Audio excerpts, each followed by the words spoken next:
Con nuestra gratitud para el compañero licenciado Herrera por permitirnos a través de esa gran cadena internacional virtual llevar la señal vía satélite a todo el país. Bienvenido, señor presidente. Gracias, Emilio.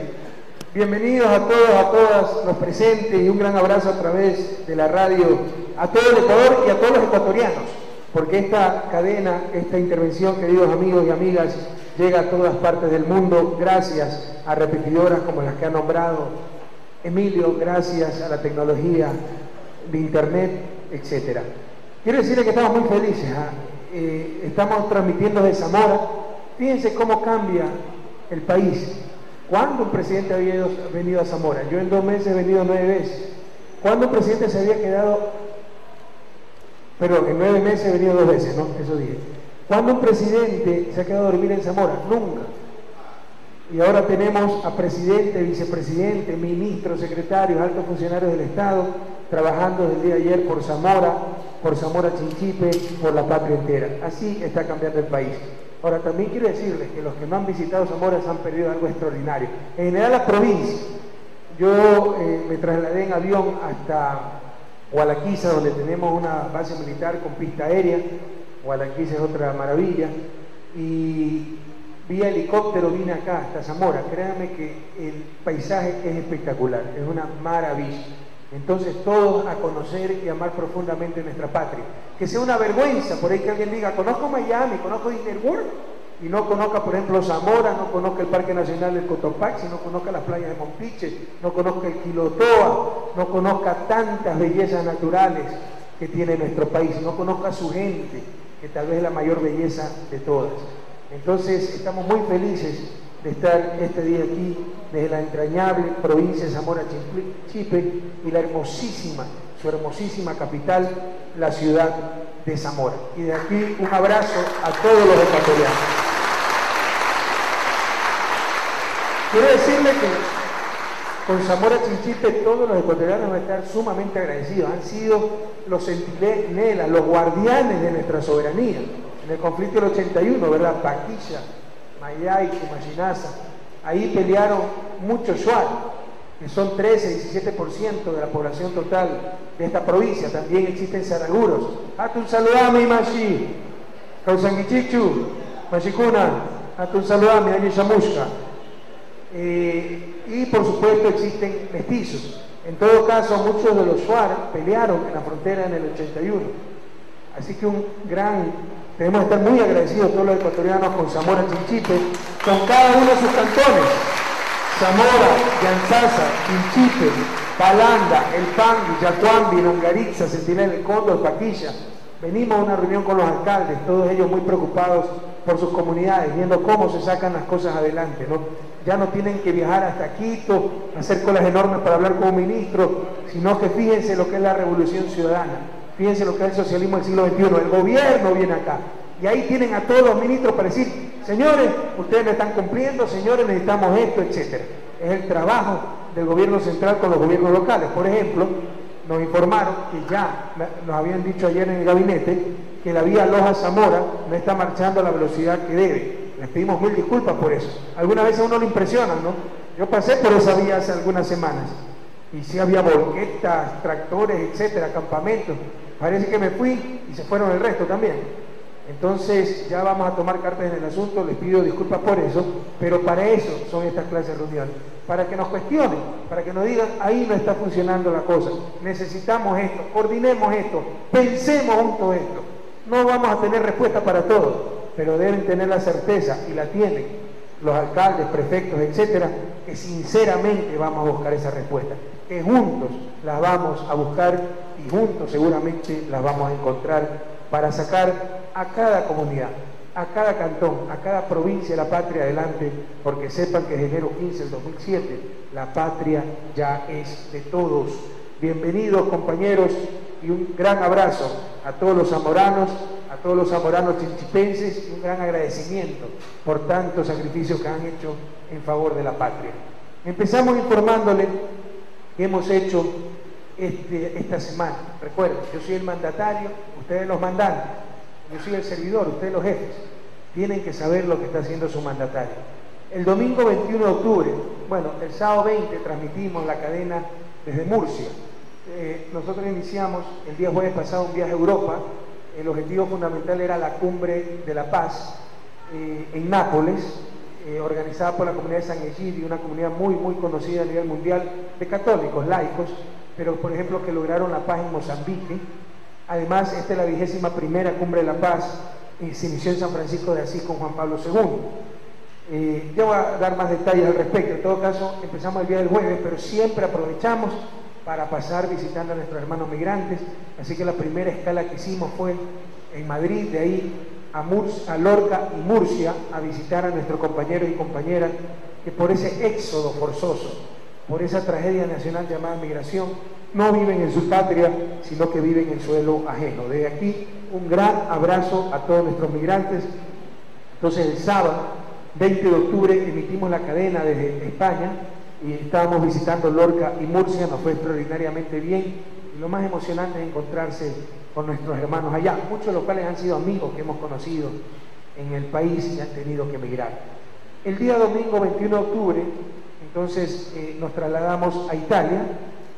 Desde el sábado 20 de octubre, después de la cadena, ya viajamos a Italia, pernoctamos en Roma o Nápoles, el Alzheimer, ¿qué problema? En Roma, ¿verdad? Y viajamos el domingo, no, pernoctamos en Nápoles, llegamos casi a la medianoche a Nápoles, ¿te acuerdas? Y para aprovechar todo el día domingo empezaban las actividades. Bueno, como es un movimiento católico el que organizaba la cumbre, tengo claro que soy un jefe de Estado laico, personalmente soy católico practicante, pero soy jefe de un Estado laico, pero como era domingo, participamos en la misa campal dada por el Papa Benedicto XVI. No llovía hace 6 meses en Nápoles y cayó un aguacero. Y hacía un frío, ustedes han de ver en las imágenes, y al lado mío el pobre presidente de Italia, Romano Prodi, que también se moría de frío. Entonces, en esa lucha contra el frío nos hicimos muy amigos en esas dificultades, ¿no? Además que es más bajito que yo, Romano Prodi. Entonces con su paraguas cada vez que se volteaba me daba en el ojo izquierdo, no sé cómo sobrevivió mi ojo izquierdo, ¿no? Bueno, fue toda una aventura la misa con el Papa, la misa campal, recibimos la comunión de parte de Benedicto XVI. Después, ellos visto interpretaciones de prensa que no le dio audiencia al Papa, que no se realizó el encuentro. Lo que pasó, mis queridos amigos, es que había una recepción del Papa con unas 40 personas, los jefes de Estado que participábamos, que eran básicamente Romano Prodi de Italia, y el presidente de Tanzania, y quienes hablan por Latinoamérica, junto al vicepresidente de Kazajstán, por Asia. Más líderes religiosos, y luego era un almuerzo. Pero ¿qué pasa? Yo soy jefe de Estado de un Estado laico. Había cierta incertidumbre cómo se iba a realizar ese encuentro. Alguien nos dijo que el Papa iba a estar en un estrado, iba a estar llamando a la gente para darle la mano. No teníamos información clara. Y obviamente, no por soberbia personal mía, sino como representante de un país y de un Estado laico, yo no es que podía estar haciendo cola con líderes religiosos, etcétera, para darle la mano al Santo Padre, cosa que en lo particular me hubiera encantado. Entonces, ante esa incertidumbre, lo que decidimos fue enviar a nuestra canciller, y nuestra canciller participó del saludo al Papa, que no era el jefe de Estado anfitrión, dicho sea de paso. El jefe de Estado era el italiano, ¿verdad? El presidente de Italia, y mandó al presidente del Consejo de Gobierno, porque Italia tiene un sistema un poco especial, semiparlamentario, donde hay un presidente y hay un presidente del Consejo de Gobierno. Entonces, y ella participó en el almuerzo en representación del Ecuador. Pero obviamente, como de algo tienen que vivir y comer los periodistas, aquí se dijo que no se había logrado la audiencia, el encuentro. O sea, siempre se habló de un encuentro con el Papa, el encuentro estaba ahí. Pero frente a la incertidumbre de cómo se realizaría, yo con mi calidad de jefe de Estado, de un Estado laico, no es que podía estar con 40 personas más esperando un turno para darle la mano al Papa, que ni siquiera era el jefe de Estado anfitrión, con todo el cariño y respeto que le tenemos al Papa Benedicto XVI. Ya habrá oportunidad de hacer un encuentro bilateral entre jefes de Estado. Esa fue la razón por la que no existía ese encuentro, sencillamente. Como jefe de Estado, un Estado laico, había una incertidumbre cómo iba a ser la recepción del Papa. Yo no es que iba a estar haciendo cola para saludar al Santo Padre, porque representa un Estado, como el Papa a nivel civil también representa al Estado del Vaticano. Y eso fue todo el asunto, y mandamos a la Canciller de la República. Y de tarde nos encontramos con el colectivo ecuatoriano en Nápoles, también mucha emoción. Vino gente de Londres, no saben la alegría que le da a nuestra gente que por fin los tomen en cuenta, que por fin sean visibilizados. No solo eso, que el presidente mismo vaya a saludarlos, les da una emoción, se sienten ya parte de la patria, se sienten que la patria efectivamente ya es de todos. Y habían ido gente hasta de Milán, Génova, que es en el otro extremo de Italia, totalmente al norte, hasta de Londres. Y bueno, compartimos un momento muy emotivo, donde informamos de lo que está pasando en el Ecuador, y nuestro mensaje reiterativo: vuelvan. Obviamente defenderemos todos sus derechos, los respaldaremos en todo, para que se regularicen, para que haya reagrupación familiar, se respeten sus derechos civiles y laborales, pero sobre todo, vuelvan. Juntos podemos construir esa patria que todos soñamos y que todos merecemos. Y luego de eso, las horas, no me han puesto aquí, por favor, si me pueden poner las horas en estos programas, en estos informes, ¿ok? Las horas. Me parece que a las 6 de la tarde, ¿no? Se inició ya la inauguración de la Asamblea, de la 21ª Cumbre Mundial de la Paz, donde intervenían líderes religiosos. Fue muy emocionante, ¿no? Ver cristianos ortodoxos, musulmanes, hebreos, monjes budistas, católicos, todos juntos sentados en una mesa conversando por la paz. Básicamente un encuentro entre religiones. Pero también participó el presidente Romano Prodi, el presidente de Tanzania, el vicepresidente de Kazajstán y el presidente de Ecuador. Romano Prodi como anfitrión, presidente de Tanzania, representante de África, vicepresidente de Kazajstán, representante de Asia, y quienes hablan, representante de Latinoamérica. Me dieron el honor de ser el último conferencista, la última persona en intervenir, y lanzamos nuestro mensaje, ¿verdad? Básicamente el mensaje, lo que declaré cuando llegué del viaje: que no habrá paz sin justicia, que no habrá paz sin desarrollo, que la paz no es solamente la ausencia de violencia explícita. No es que si alguien dispara una bala, ahí hay violencia, y si nadie dispara una bala, ya no hay violencia. Perdónenme. Violencia es que Zamora Chinchipe ni siquiera tenga hospitales decentes. Violencia es que nuestros niños se nos murieran como antes pasaba, en las puertas de los hospitales. Violencia es que se nos diga: no hay que gastar. Y ni siquiera había 5,5 millones para la vacuna contra el rotavirus, que mata anualmente a más de 1.000 niños, 1.000 bebés, con diarreíta, algo perfectamente evitable. Eso también era violencia. Cuando por otro lado no cuestionaban que se pagara hasta anticipadamente la deuda, que se pagaran intereses draconianos, que el capital tenga una remuneración más allá de toda lógica, de toda justicia. Eso sí no cuestionaban. Esas también son violencias. Violencia es la insultante opulencia de ciertas élites de este país, que creen que con la plata se puede hacer lo que les dé la gana. No, señores, debemos ser solidarios en el entorno en que nos desenvolvemos, por ellos mismos incluso, porque mientras haya tanta injusticia en este país, cada vez tendrán que ser más altos los muros de sus mansiones y no tendrán seguridad, no podrán disfrutar de su dinero. Violencia es esa opulencia insultante de esos barrios cercados con guardias a la entrada, tarjetas electromagnéticas, lagunas artificiales, etc., al lado de la más indignante miseria, casas sobre el agua que se derrumban y se mueren nuestros niños. Esa también es violencia. Violencia es que no podamos educar bien a nuestros niños por el abandono de la educación pública. Todas esas cosas son violencia. Violencia es ese trabajador que lleva 8 o 10 años tercerizado, sin estabilidad laboral, contratado por horas, porque aquí hay empresarios que quieren tener empresas, llenarse los bolsillos y no tener trabajadores, no tener responsabilidades con la fuerza laboral. Esas son violencias también. Esas son las balas invisibles que matan día a día, que nos roban la fe, la esperanza, que no nos hacen sentir parte de un país.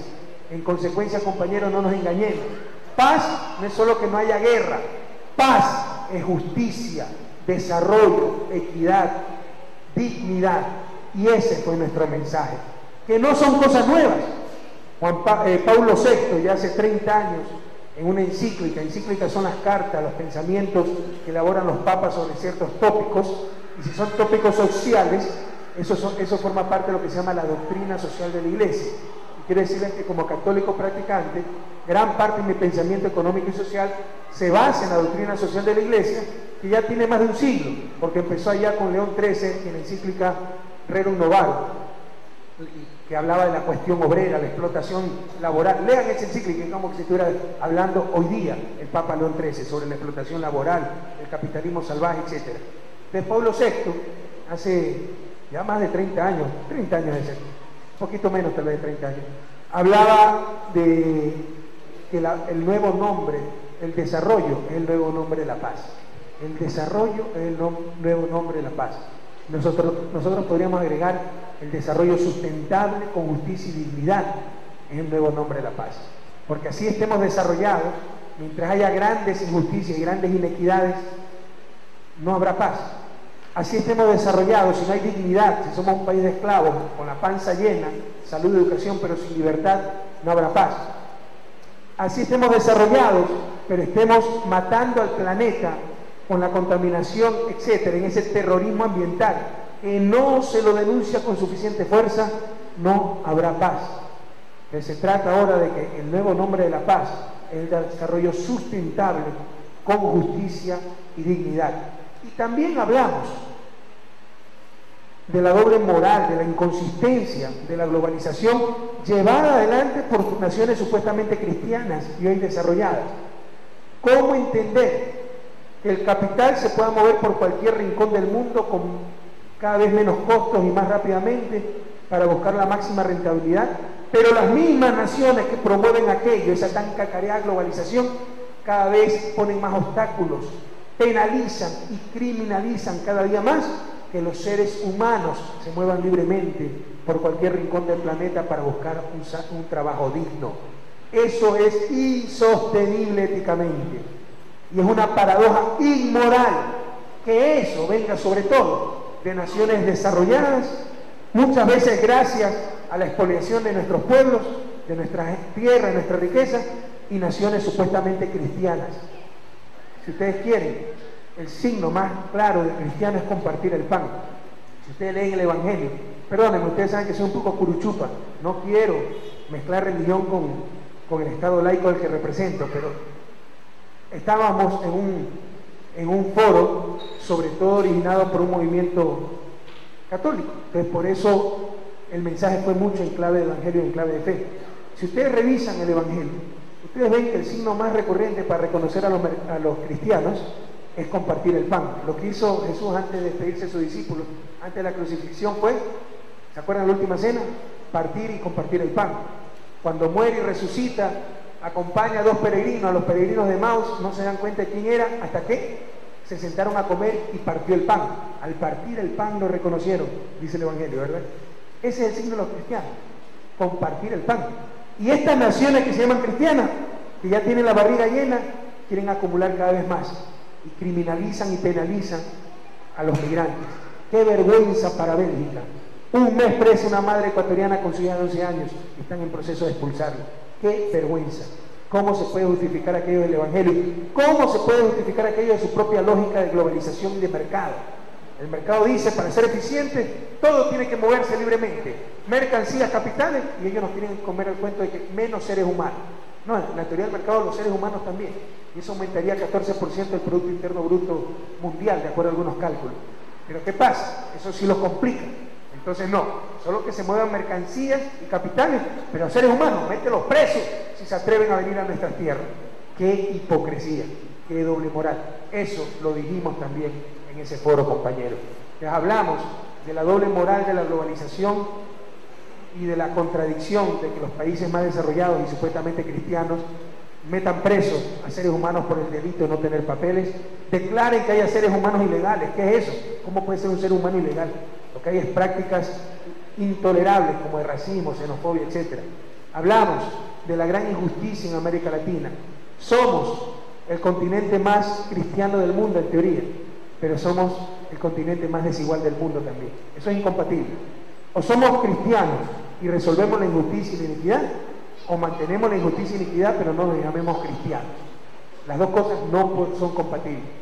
Estamos en el continente más cristiano del mundo y en el más injusto del mundo. América Latina es la región con peor distribución del ingreso del mundo. No somos los más pobres. En promedio somos más ricos que África y ciertos sectores de Asia. Pero aquí hay gente más rica que en Suiza y gente más pobre que en Asia y en África. Y eso es intolerable, peor aún si nos llamamos cristianos. Se denunció eso y se denunció, con todo respeto, que la Iglesia debe decir más claramente las cosas. Hace algunos años que la Iglesia en América Latina dejó de denunciar lo que se llama la cuestión social, ¿sí? Como la cuestión moral, que si aborto, que si eutanasia, etcétera. Está bien, pero perdonen, aquí también es clamorosa la injusticia social. Como dice el Evangelio, las injusticias claman al cielo, y eso lo tiene que denunciar la Iglesia. Tiene que retomar la cuestión social, la denuncia social, como lo hizo tan brillantemente en los años 60, los años 70, incluso con tantos mártires como Oscar Romero en El Salvador, con tantos santos como Don Helder Câmara, obispo de Recife en Brasil, o nuestros propios santos, Monseñor Leonidas Proaño, apóstol de los pobres y los indígenas, mi querido amigo el padre Pepe Gómez Izquierdo, con su trabajo en la ferroviaria, en el barrio San Pedro, allá en la ciudad de Guayaquil. Tiene la Iglesia, ante la situación de América Latina, que hablar mucho más claro, que las cosas se digan desde las terrazas, ¿verdad? No ocultar la vela, sacarla a la luz, iluminar, decir, no es posible decirnos cristianos y tener tanta injusticia en nuestro entorno. Empezando por los ricos, que son de los primeros que crean, perennizan y legitiman o tratan de legitimar esas injusticias con barbaridades como con mi dinero y hago lo que me dé la gana. O empresarios católicos que se van a dar golpes de pecho los días domingos y explotan a sus trabajadores, ni siquiera les dan estabilidad, ni siquiera les dan su derecho laboral. O pelucones también, amas de casa, madres de familia que se rezan rosarios diarios y a su empleada doméstica la tratan peor que como esclava doméstica. Sepan ustedes que aquí hay casas que acá hacen diferentes comidas, una comida para los patrones y una comida para la esclava doméstica, ¿verdad? ¿Cómo se puede justificar esas cosas cuando el Evangelio habla de compartir el pan? Entonces todo eso lo denunciamos, y denunciamos ese terrorismo ambiental también, que es fruto de los países desarrollados. En la última Asamblea de Naciones Unidas, en la que estuve hace una semana, en la última semana de septiembre, vino el presidente de un país que se cree gendarme del mundo y sacó una lista de los países que de acuerdo a ellos se portaban mal, que no respetaban los derechos humanos, había terrorismo, no había democracia. Cayó otros donde claramente no hay democracia y no se respetan derechos humanos, pero son socios comerciales. O sea, el problema no es si se respetan o no ciertos valores, el problema es si está conmigo o contra mí. Pero yo quisiera que también, entonces, con igual firmeza, con igual amplitud, las Naciones Unidas también saque la lista de los terroristas ambientales. Los terroristas ambientales son los países más ricos y más desarrollados. Y los que pagan ese terrorismo, capa de ozono, dióxido de carbono, calentamiento global, cambio climático, somos nosotros, los países pobres, porque recibimos las inundaciones, el deshielo de los glaciares, porque las precipitaciones cambian, etc. Ellos tienen cómo compensar esos problemas, nosotros no.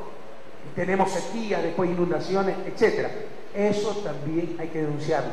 Ese terrorismo ambiental es violencia y tiene la comunidad internacional que ya no ser tan hipócrita y empezar a enfrentar el problema, y que los países ricos que consumieron y consumen medio ambiente compensen a los países pobres que producimos ese medio ambiente, y gracias a eso ellos pueden vivir y todos podemos vivir en el planeta. Bueno, esa fue en síntesis nuestro mensaje en esa intervención en la Cumbre Mundial de la Paz. Pero tengan claro una cosa: paz no es solamente ausencia de guerra. Hay balas invisibles, y la injusticia que se vive en América Latina y sobre todo en Ecuador, uno de los países más inequitativos del mundo, donde ven una opulencia insultante y una pobreza indignante, eso es también violencia cotidiana. Para lograr la paz necesitamos lograr ese desarrollo sustentable, esa justicia y todo aquello con dignidad, compatriotas. Bien, el lunes 22 de octubre, esa misma noche, viajamos a Roma, dormimos en Roma, porque temprano, el lunes 22 de octubre, teníamos el encuentro con el presidente de la Cámara de Diputados, don Fausto Bertinotti, líder del Partido de la Refundación Comunista, donde planteamos estos temas también. Y obviamente, la situación de la fuerza laboral en nuestro país, de nuestros migrantes. Como él ha sido un dirigente laboral, pues hubo mucha empatía, compromiso para ayudar a nuestros migrantes y obviamente para estrechar lazos con América Latina y acabar con el apoyo de Europa también, con la larga y triste noche neoliberal que convirtió hasta el ser humano en una mercancía más. Por si acaso, Juan Pablo II, en su encíclica Labor in Exerce, en el trabajo humano, para mí la encíclica más bella de Juan Pablo II, también parte de la doctrina social de la Iglesia, dice: el trabajo humano no es un factor más de producción, es el fin mismo de la producción. Es un absurdo, es intolerable, no es admisible que se trate del ser humano también como un aparato, una máquina. Ya no me sirve el labor, no, ahí estamos hablando de vidas. No confundamos los medios con los fines. El fin mismo es el trabajo humano, no es un medio más de producción. Capital, lo que ustedes quieran, es medio de producción. El trabajo humano es el fin de la producción, y la responsabilidad de los empresarios es no obtener cada vez más rentabilidad sacándoles la cabeza a los trabajadores, sino por el contrario, velar en primer lugar porque sus trabajadores tengan un nivel digno de vida, un nivel adecuado de vida. Para eso se necesita un cambio cultural, porque nuestras élites, ellos se creen superiores. Yo tengo derecho a vivir bien, tengo derecho a comer bien, tengo derecho a educar a mis hijos bien, pero tú tienes la obligación de vivir como perros. Si no, vayan a algunas empresas, yo les puedo dar los nombres de esas empresas, donde el gerente gana $15.000 y el pobre guardián tercerizado, que trabaja 12 horas diarias, sin sobretiempo, sin seguro social, gana $170. Es una relación casi de 100 a 1. Eso no se ve en los países desarrollados, por si acaso. Y esa gente va a dormir tranquila y seguramente va a tragar hostia los días domingos, ¿no? Eso es una doble moral, una hipocresía intolerable. Vean sencillamente las mansiones que se hacen en este país. El cuarto principal tiene vestidor independiente, tremenda amplitud, jacuzzi, etc. Pero el cuarto del empleado está detrás del cuarto de máquina, el piso casi de tierra, sin pintar, sin ventanas, poco menos que un ataúd. ¿Por qué? Porque el empleado doméstico, de acuerdo a la mentalidad de esta gente, no tiene derecho a vivir como ser humano, como persona, no tiene derecho a vivir con dignidad. Es hasta un problema cultural. No es falta de recursos, es falta de voluntad. Tenemos que cambiar esa mentalidad. Todos tenemos una dignidad fundamental por ser seres humanos. Todos tenemos igualdad de derechos, compañeros. Ya basta de creer que mis hijos tienen que educarse bien y el hijo del empleado doméstico, del guardián, que vaya, pues, si bien por ahí lo atienden en una escuelita pública donde ni siquiera hay maestro, problema de él. No, señores. Todos tenemos el derecho a vivir dignamente, a vivir como seres humanos.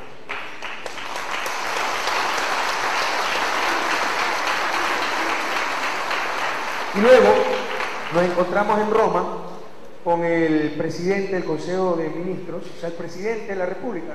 Bueno, no es el presidente de la República. Lo que pasa es que Italia tiene un régimen semiparlamentario, o lo pueden ver al revés, semipresidencialista.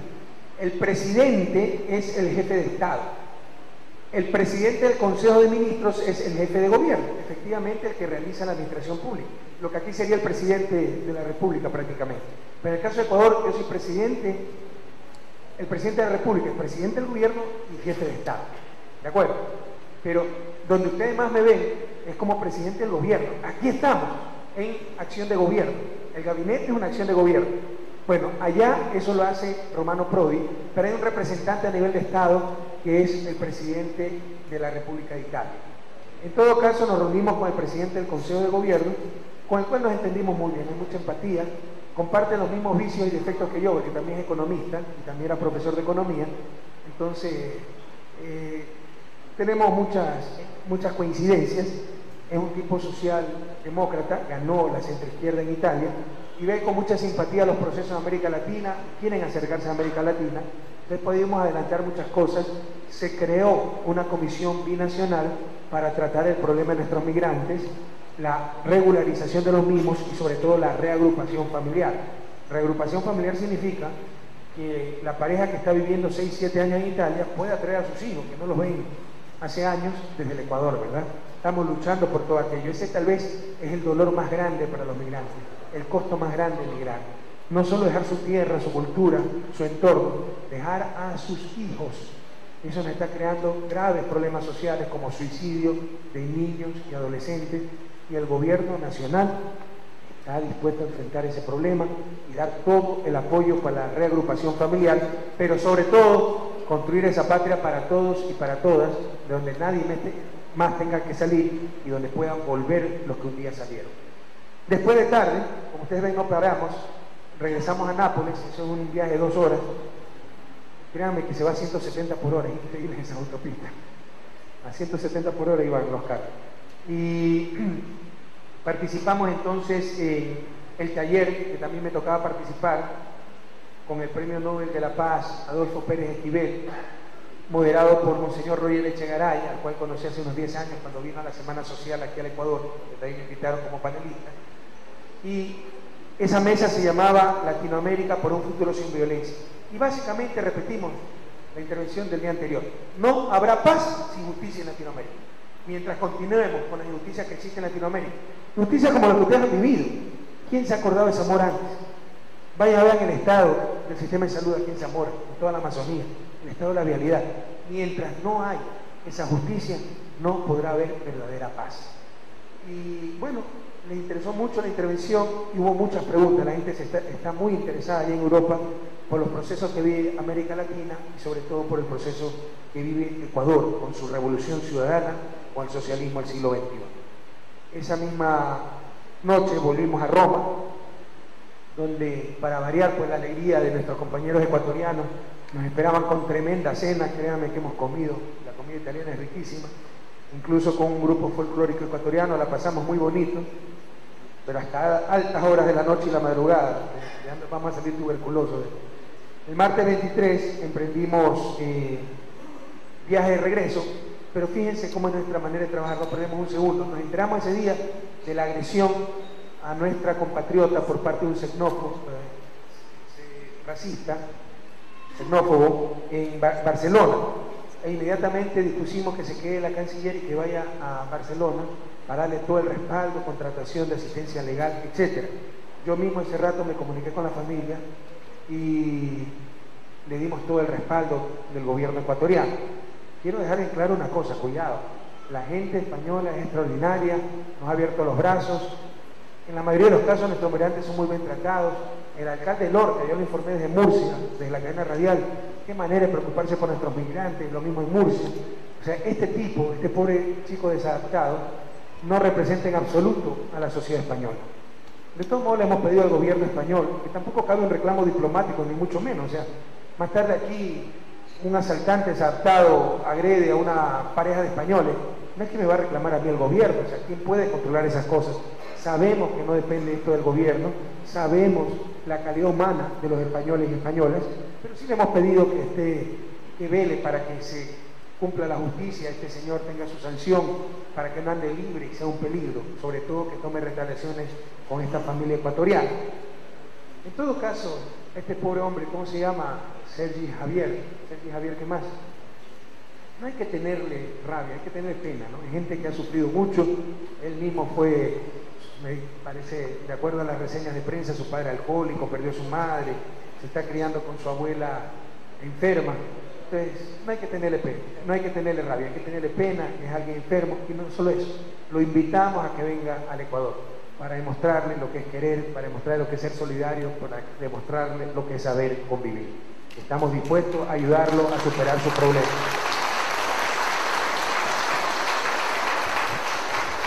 Día martes 23 de octubre, se llama este señor Sergi Martín, perdón, no es Sergi Javier, sino Sergi Martín. El día, bueno, martes 23 de octubre todo el día volamos, llegamos a eso a las 5 de la tarde, dimos una conferencia de prensa.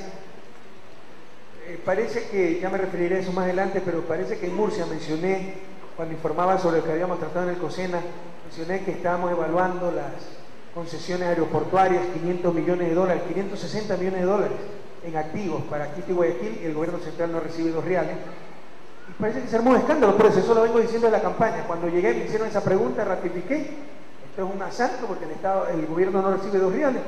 Y se ha armado un escándalo. Bueno, sabremos como siempre enfrentar dicho escándalo con la verdad, con datos concretos, con hechos. Ya me voy a referir a aquello. Y bueno, y en el viaje, la conferencia de prensa se fue todo el día martes. De todos modos tuve un par de reuniones en el propio aeropuerto.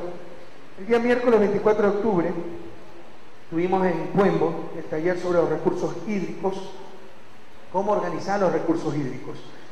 El futuro del planeta, la próxima riqueza no va a ser el petróleo, el oro negro, no va a ser el oro dorado, el oro propiamente dicho, va a ser el oro azul, el agua, que cada vez es más escasa. Antes se creía que el agua era un recurso renovable, no, el agua es un recurso no renovable. Tenemos que sentarnos a pensar cómo manejar adecuadamente nuestros recursos hídricos. Y créanme que esta ha sido una de las zonas, sectores más golpeados por la larga y triste noche neoliberal. ¡Qué desastre que han hecho! Si yo en este momento quiero decirle a una institución del gobierno central, construye un canal de riego, no puedo hacerlo, no existe esa institución. No hay quien haga. ¡Qué desastre hicieron!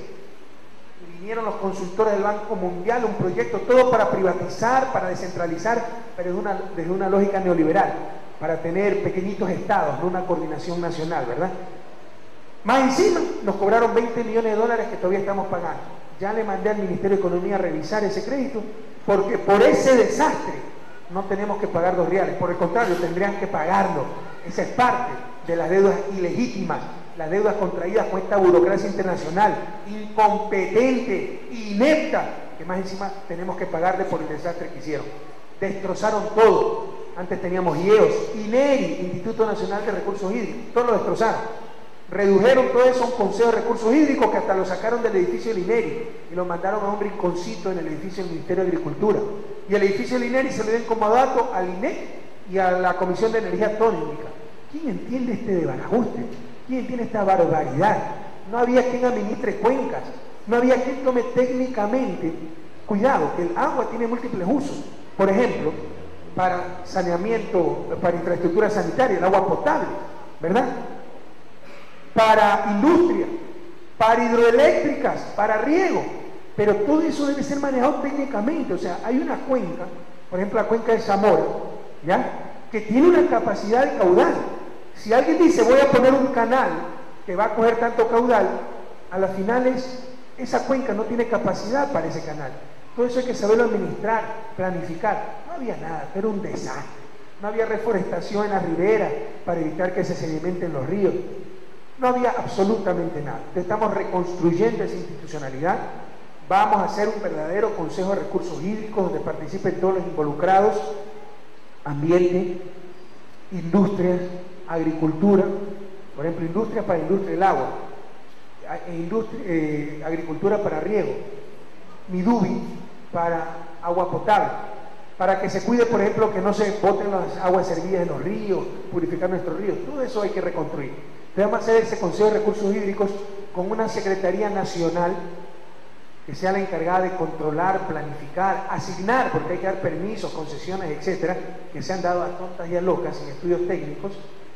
Y esta Secretaría Nacional tendrá secretarías por cuenca hídrica, porque esa es la manera técnica de manejar la cuenca del Esmeralda, la cuenca del Guayas, del Jubones, del Zamora, etcétera. Y el Ecuador entonces ya va a tener en el corto plazo un adecuado manejo de esos recursos hídricos que son el futuro. Y esperamos que con la Asamblea esa Secretaría Nacional se convierta en Superintendencia de Recursos Hídricos, es decir, planificar, asignar y controlar el buen uso de recursos hídricos, la optimización de nuestros recursos hídricos. Quiero decirles que también estamos estudiando el nuevo modelo de superintendencia, porque ahora son un caos. Hay superintendencias que no vencen a nadie con capacidad de veto, otras no. Acá las superintendencias tendrán un consejo que será el que planifique, y ese superintendente será el que ejecute esa planificación, esa coordinación, ese control. Es decir, será como un gerente general, ejecute, administre. Y bueno, el Ecuador puede estar tranquilo que ya estamos trabajando en el cuidado de nuestros recursos hídricos, pero sí me da indignación. Teníamos algo, como el INERI, que se encargaba de los recursos hídricos para hidroeléctricas, me parece también que para agricultura, el IEOS, Instituto Ecuatoriano de Obras Sanitarias, todo destruido por la larga, triste y noche neoliberal, con la complicidad de estos burócratas incompetentes e ineptos como los del Banco Mundial, y más encima les debemos 20 millones de dólares. Imagínense eso. Esas son las deudas ilegítimas de las que hemos hablado, las deudas ilegítimas que no se deben pagar, compatriotas. Por el contrario, nos deben pagar por las barbaridades que han hecho. Bueno, ese día regresé temprano a casa a 4 de la tarde, porque eran 15 años de matricidio, compañeros. Íbamos a salir con mi esposa a cenar, lastimosamente tuvo un trancazo muy fuerte. Han sido 15 años de felicidad, 15 años que parecen 15 minutos, pero bajo el agua, no. Han sido muy felices, ¿no? Gran abrazo a mi esposa. El jueves 25 de octubre tuvimos actividades de despacho, no habíamos despachado hace varios días, reunión con autoridades del CONESUB, recibimos a los profesores para que expresaron la necesidad de homologación salarial. Quiere decirles que en este país no existe carrera docente universitaria. Hay universidades que tienen hasta el 80% de profesores contratados por hora. Eso no es universidad. Si acaso universidad es ir a dar 2 horas de clase y después me voy a vender pollos. No, señor. Universidad son profesores tiempo completo que están investigando, capacitándose, actualizándose, dando conferencias, recibiendo a los estudiantes, además de dar clases. Por eso la gran mayoría de profesores debería ser tiempo completo, 80% tiempo completo y 20% tiempo parcial. Pero aquí no hay ninguna norma para eso. Entonces estamos totalmente de acuerdo en respaldar la homologación salarial como concepto y la carrera docente universitaria. Eso es parte fundamental para la reforma universitaria y mejorar la calidad de nuestro sistema universitario, que es muy baja. Tengo que utilizar las palabras adecuadas. Yo vengo de ese sector, lo conozco de memoria. Es pésima la calidad de la educación universitaria. También se ha politizado eso. Por palanqueo en el Congreso se da permiso a cualquier cosa que se le llama universidad. Creen que universidad es abrir un garaje con una pizarra y tiza y ya es una universidad. No tienen la menor idea de lo que es verdaderamente una universidad. Y parte de esa reforma universitaria pasa por crear una verdadera carrera docente.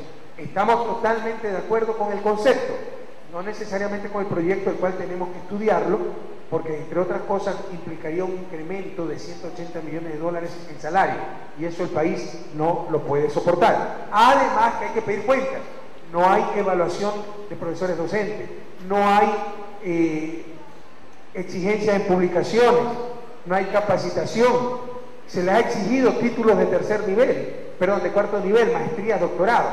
Pero yo sé que se ha hecho en muchas universidades. Ellos mismos inventaron sus cursos, fines de semana, por ahí cualquier cosa, y ya dan un título de maestría. Todas esas cosas habrá que verificar. No nos engañemos, compañeros. Mientras nos sigamos engañando, el país no va a salir adelante. No se trata de que para cumplir el requisito me inventé un diploma de máster, ya soy máster y tengo capacidad para ser profesor universitario. No nos engañemos.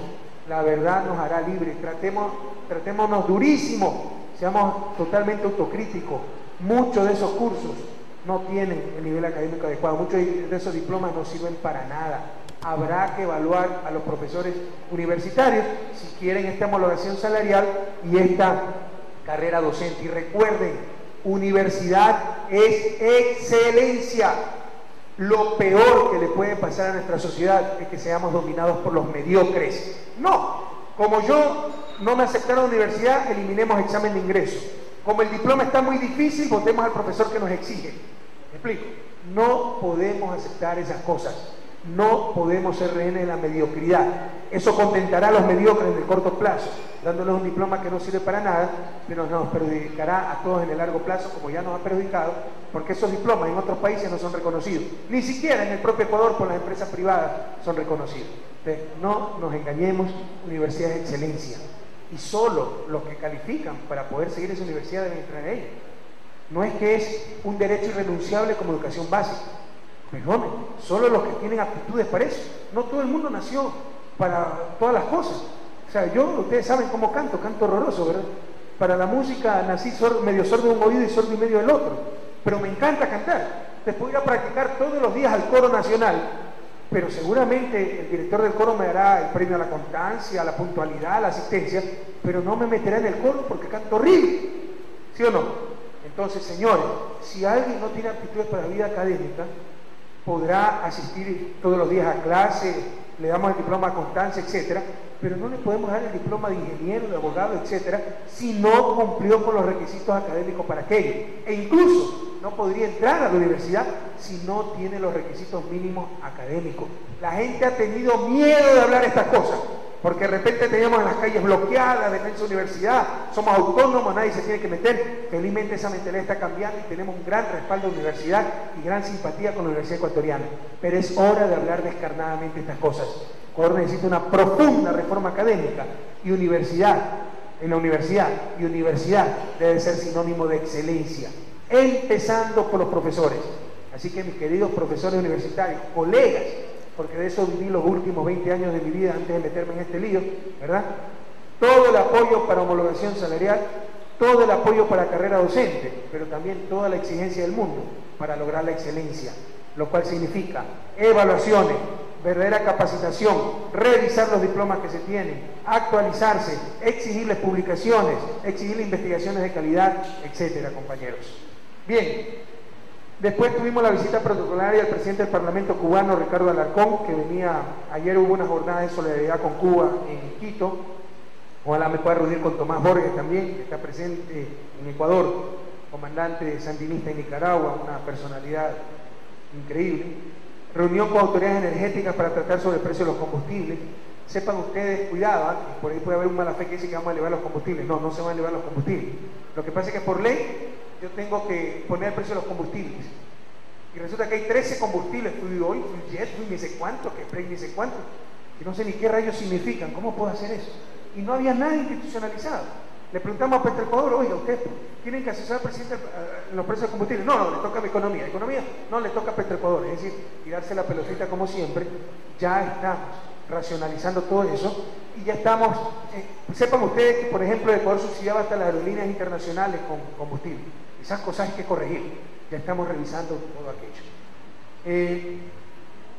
Y algo muy agradable, este día jueves 7 de la noche, 25 de octubre, son de las compensaciones que tiene este oficio. Hay muchas compensaciones, la alegría de verlas a ustedes, de poder ir a cada rincón de la patria, encontrarme con los migrantes, de ver que muchos reconocen que no podemos solucionar todo, pero que estamos trabajando duramente.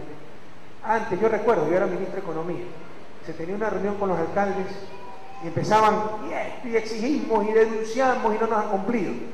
Hoy, tal vez los propios alcaldes no se dan cuenta, vengo de esa reunión. Todos empiezan, y muchas gracias por lo que hemos recibido, muchas gracias por esto, por esto, por esto. Entonces, se siente que el país está cambiando y muchos reconocen ese cambio y ese trabajo.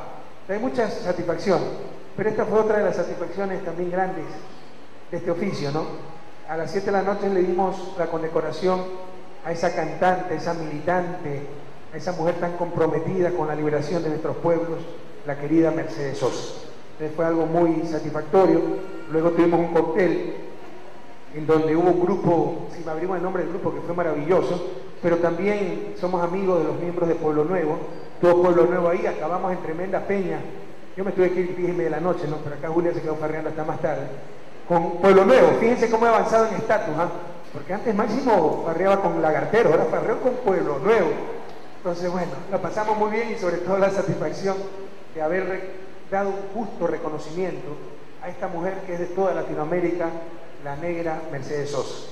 Y el viernes 26 de octubre estuvimos muy por la mañana, 8:30, bueno, no es tan por la mañana, pero a las 8:30, en el acto por los 87 años de la Fuerza Aérea Ecuatoriana y la graduación de nuevos tenientes y el ascenso de 3 generales.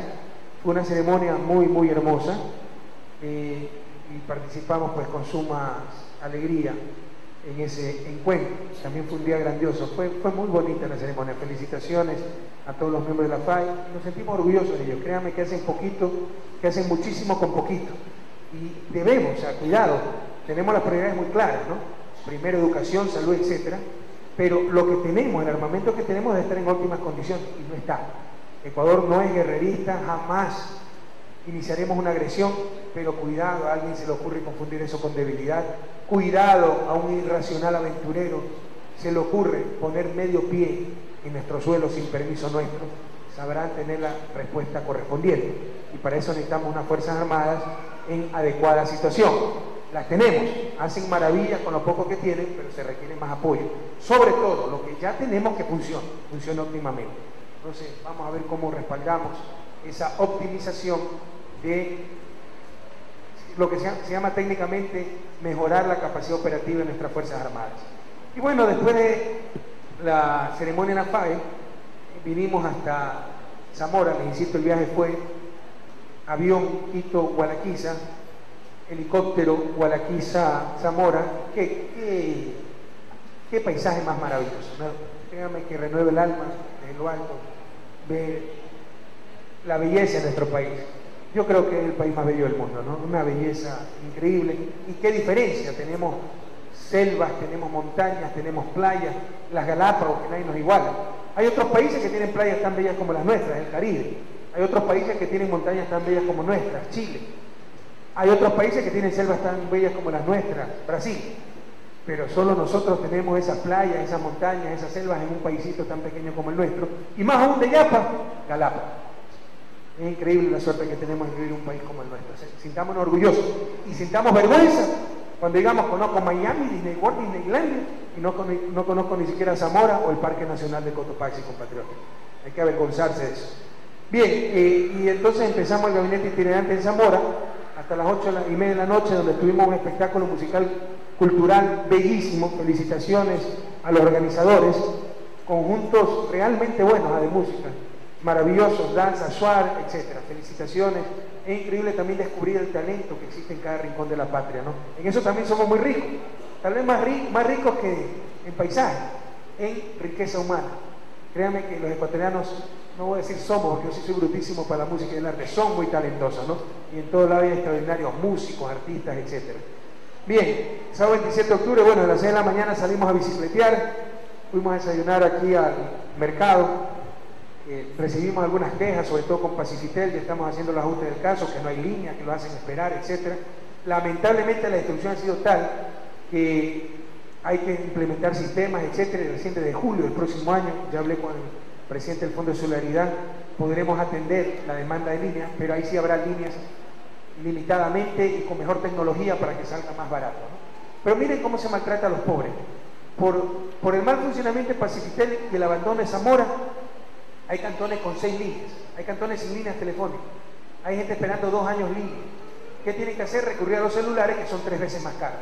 Así se hacen más pobres a los pobres, más ricos a los ricos. Todos esos son mecanismos que perpetúan la injusticia, la desatención a regiones enteras como Zamora. Pero no se preocupen, desde el 15 de enero del 2007 esto cambió, desde el 30 de septiembre del 2007 que yo creo que cambió irreversiblemente. Solo denos un poquito de tiempo para solucionarlo en forma definitiva. Y bueno, estuvimos a las 8 de la mañana, en verdad yo llegué un poquito tarde, pido disculpas a los alcaldes, pero me pusieron en un hotel bellísimo, pero a 13 kilómetros. Reunión con los alcaldes, el prefecto, el gobernador, también participó el presidente de las juntas parroquiales, el representante Suárez, el obispo de la zona, trabajando, resolviendo juntos los problemas de Zamora y de todo el país. Algunos asuntos importantes, rapidito, ¿no? Que ya va a tener una hora de intervención. Se aprobó la ley, ya tienen 90 días para marcharse las verificadoras de la aduana. ¿Qué eran las verificadoras? Empresas que del año 95, sí, del 95, tenían que certificar que si yo embarcaba camisas en Pekín, eso era camisas, y venía certificado, ya no había que gastar en verificación aquí en in situ. Además que los ecuatorianos, ustedes saben, somos corruptos, entonces teníamos que utilizar transnacionales para que nos den asiento, ¿verdad? Ese fue más o menos el concepto, en lo que también fue parte de la privatización del Estado, en la larga y triste noche neoliberal, con el gobierno de Sisto Uribarren y Alberto Dajica. Pues bien, por esa se supuestamente verificaba hasta las importaciones del sector público. Les pregunto, ¿cómo va a contrabandear el sector público? A no ser que la ministra de Salud se ponga de acuerdo con el laboratorio farmacéutico para que le meta un batuque de tela dentro de los medicamentos. ¿Para qué se necesitaba verificación en el sector público? ¿Para qué se necesitaba verificación en las importaciones de Petroecuador? Pues que en el tanquero podía venir sumergida una refrigeradora. Bueno, por eso gastábamos 70 millones de dólares anuales. Y la verificadora lo único que hacía era poner el sello. Pero tal vez lo más triste de todo, no disminuyó nada el contrabando. Se contrabandeaba. Certificaban y ni siquiera verificaban y venía contrabando. Se descubrieron muchos contrabandos aquí en el país. Fenecieron esos contratos en el 2005, pero entre gallo y medianoche se lo extendió hasta supuestamente el 2009, pero ya no contrato, solo un acuerdo. Pero eso le costaba un ojo en la cara al sector público y a la sociedad en general, así que decidimos cortar eso y capacitar a nuestra propia aduana para que haga esa verificación, con técnicas modernas que se llama evaluación de riesgo. No es que se va a abrir cada container, pero aleatoriamente, con técnicas estadísticas, con escáner, etcétera, se van a verificar ciertos containers y las penas se van a endurecer mucho más. La forma moderna de hacer esa verificación y evitar el contrabando, que ya ha disminuido grandemente. Pero ya saltaron, que atentado a la seguridad jurídica, que rompimiento de contratos, las cámaras y toda esta gente que siempre habla cualquier cosa, y las propias verificadoras y los embajadores de los países donde son las verificadoras. Yo les pregunto a esos embajadores, esas verificadoras, a esas cámaras, a esos dirigentes empresariales, ¿por qué no denunciaron con igual fuerza el atraco al que estábamos siendo sometidos? Porque ustedes saben que hubo inmoralidad, que había importaciones, por ejemplo, de Petroecuador, del sector público, que no había que verificar, y sin embargo nos sacaban por gusto 70 millones de dólares anuales. ¿Por qué nos saltaron cuando dijeron que no están sirviendo de nada las verificadoras? Hay de todos modos contrabando. Y denunciaron a esas verificadoras por no cumplir con su trabajo. Ahí se hicieron mutis por el foro. El rato que viene un gobierno patriota que dice se acabó esta alcahuetería, se rasgan las vestiduras y atentado a la seguridad jurídica que tampoco hay atentado. Y si quieren demanden a verificadores, que por cada demanda que nos pongan, les metemos 3 demandas por la estafa que han hecho tantos años al pueblo ecuatoriano, compañeros, porque no han verificado absolutamente nada, el contrabando no disminuyó y verificaban cosas inútiles de verificar, como importaciones de Petroecuador y del sector público, que nos costaban 70 millones de dólares anuales. No les tenemos miedo. ¿Quieren demandar? Demanden. Tendrán 3 demandas penales por la estafa que nos han hecho en los últimos años. Y esos embajadores, que cuando viene un gobierno patriota, ahí sí vienen a cabildear por sus empresas, también les pido entonces que cuando vean que sus empresas están estafando al Estado, díganles por qué deben de estafar y vengan a cabildear para sancionarla con todo el rigor de la ley. Pues que la seguridad jurídica solo juega de un lado y no del otro. ¿O acaso la seguridad jurídica es solo para proteger intereses legítimos e ilegítimos de las empresas, sobre todo transnacionales, o también para proteger los intereses de todos los ecuatorianos? Ya basta de tanta doble moral. Entérense, convénzanse, ya dense cuenta de una vez por todas que el 15 de enero ya hay gobierno en Ecuador, compañeros. En todo caso, si hay algunas víctimas inocentes de cerca de 1000 familias que quedarían en principio sin empleo, fueron a manifestar al frente de Carondelet. Estamos en un país democrático, tienen todo el derecho de manifestar y su reclamo es legítimo. ¿Qué pasa con nosotros? Solo quiero decirles, compañeros, que lo tenemos muy presentes y que estamos haciendo lo posible para reubicarlos. La propia CAE necesitará personal calificado. Dicho sea de paso, en los contratos con la verificadora se decía capacitación a personal de la CAE para después de un tiempo que lo haga la propia CAE, esa verificación. Nunca hubo tal capacitación. Para seguir con el negocito, ¿verdad? Entonces, quiero decirle a estas familias que muchas de ellas, muchos de los funcionarios de la verificadora pasarán a trabajar a la CAE, pero también estamos preparando programas con el Ministerio de Inclusión Económica y Social y el Ministerio de Trabajo para, con préstamos, etcétera, reubicarlos. Pero no somos indolentes, o sea, esto beneficia mucho al país, pero perjudica a esas familias que cuenten con nuestra solidaridad. Estamos dispuestos a reunirnos cuantas veces sean necesarias, a escuchar sus sugerencias, etcétera, y a darles todo el apoyo para reubicarlos, pero en función del país. Porque en esta verificadora, les insisto, el país estaba gastando 70 millones de dólares, el sector público, el país más de 100 millones de dólares entre público y privado, que no tenían el resultado adecuado. Bien, también quiero hablarles de la reducción de aranceles, del incremento de aranceles en 567 partidas. Repito lo que siempre les digo: si en el país las tonterías pagaran IVA, ya pudiera financiar el desarrollo del país para los próximos 20 años, ¿verdad? Entonces, se incrementaron aranceles, es decir, el impuesto que pagan los productos extranjeros, a 567 partidas. Para empezar, tengo que decirles que hace un mes se redujeron aranceles a 1.200 partidas, pero ahí no dijeron muchas cosas. Cuando incrementamos a 567 partidas, ahí sí va a haber inflación que atenta contra el libre comercio, como que si el fin es el libre comercio. El fin es bienestar humano, compañeros, no coman cuentos. Eso es ideología pura. En todo caso, enseguida saltaron los señores de las cámaras de la producción, ciertos señores, porque además aquí cualquier hijo de vecino se llama representante de los empresarios, pues, ¿no?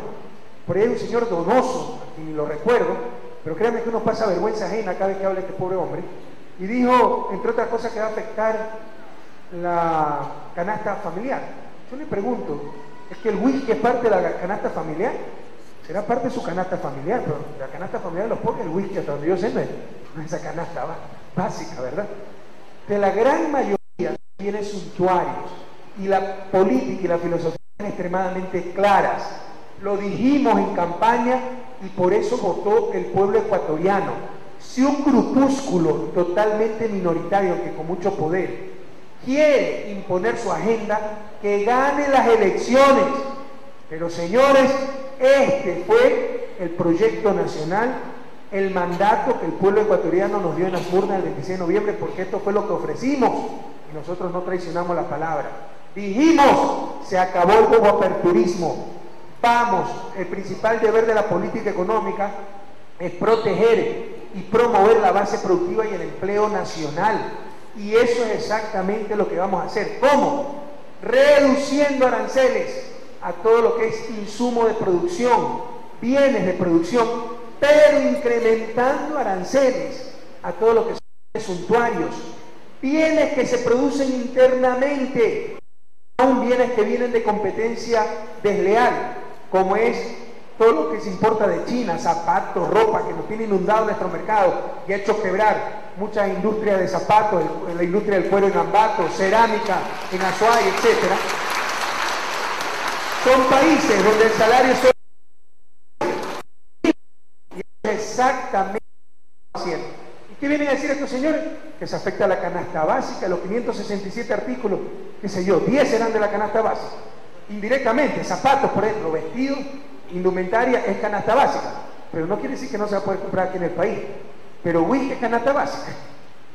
Perfume, ¿ustedes saben cuánto importa en el país?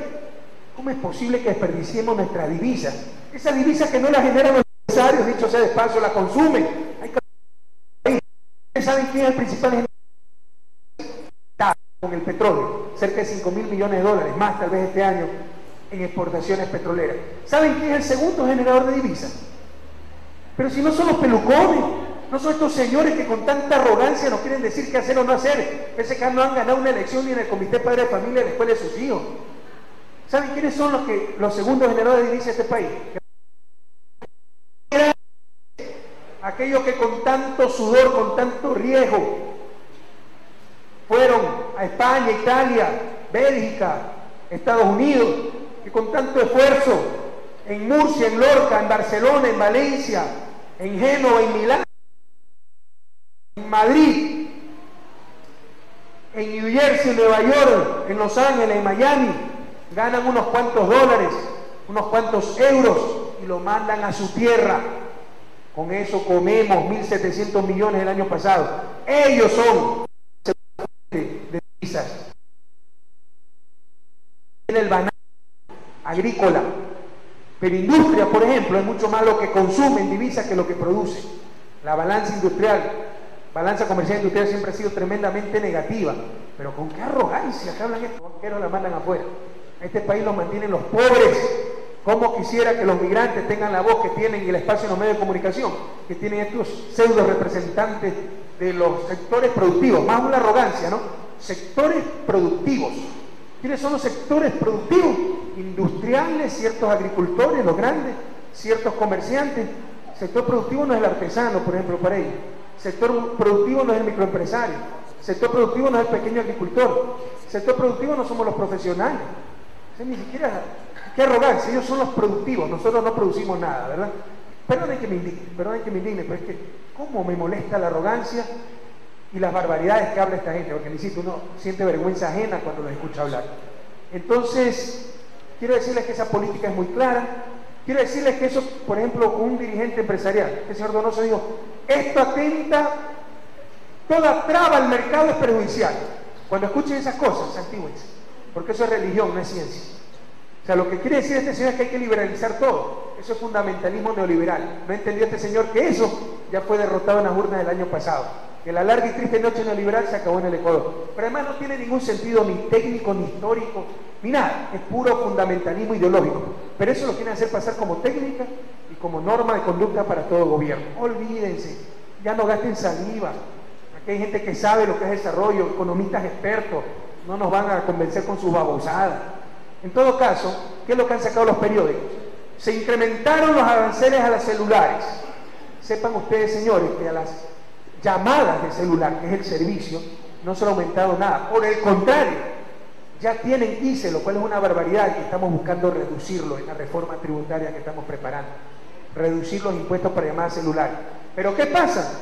Se gastan más de 160 millones de dólares anuales en importación de aparatos celulares. ¿Por qué? Porque ustedes han visto, toda promoción es tantos minutos y un celular nuevo. Y cada 3 meses le cambia el celular. Entonces ya ese no es un bien de base, pues. Es un bien suntuario. Además que gran parte de esas importaciones, más de 160 millones de dólares, son estos celulares, no los que usan los pobres, son los celulares que tienen iPod, que tienen agenda, etcétera, que no lo usan los pobres. Estos señores dicen que se está poniendo impuesto a la tecnología. No saben de qué están hablando. Entonces, señores, a las llamadas celulares no se les ha puesto medio impuesto y por el contrario estamos buscando reducir el costo, porque ya tienen impuesto. Es a estos aparatos, porque es un descontrol total. La moda, cambiar cada 3 meses celulares de lujo innecesarios que ni siquiera saben cómo manejarlo.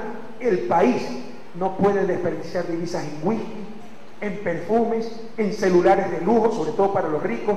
No son medios de trabajo, en novelería para que digan, vean, tengo el celular más chica, tú no lo tienes, tú eres pobrecito. Entonces eso no lo vamos a permitir y ese es el fin de esa reforma arancelaria, que verán, porque también dicen, todo eso se le traspasa a los consumidores, están reconociendo entonces que tienen poder monopólico, porque no quiero gastar más tiempo, pero yo les puedo demostrar que un incremento de precios no es que se pasa al consumidor, parcialmente se le pasa al consumidor y parcialmente lo asume el productor. En mercados competitivos, si ellos reconocen que ese costo se lo pasan al consumidor, están reconociendo que son monopolios, pero como no saben ni lo que hablan, ni siquiera entienden lo que les estoy diciendo ahorita, ¿verdad? En todo caso, señores, sepan que aquí hay una política muy coherente que consiste, como lo dijimos en campaña, y por lo que votó el pueblo ecuatoriano.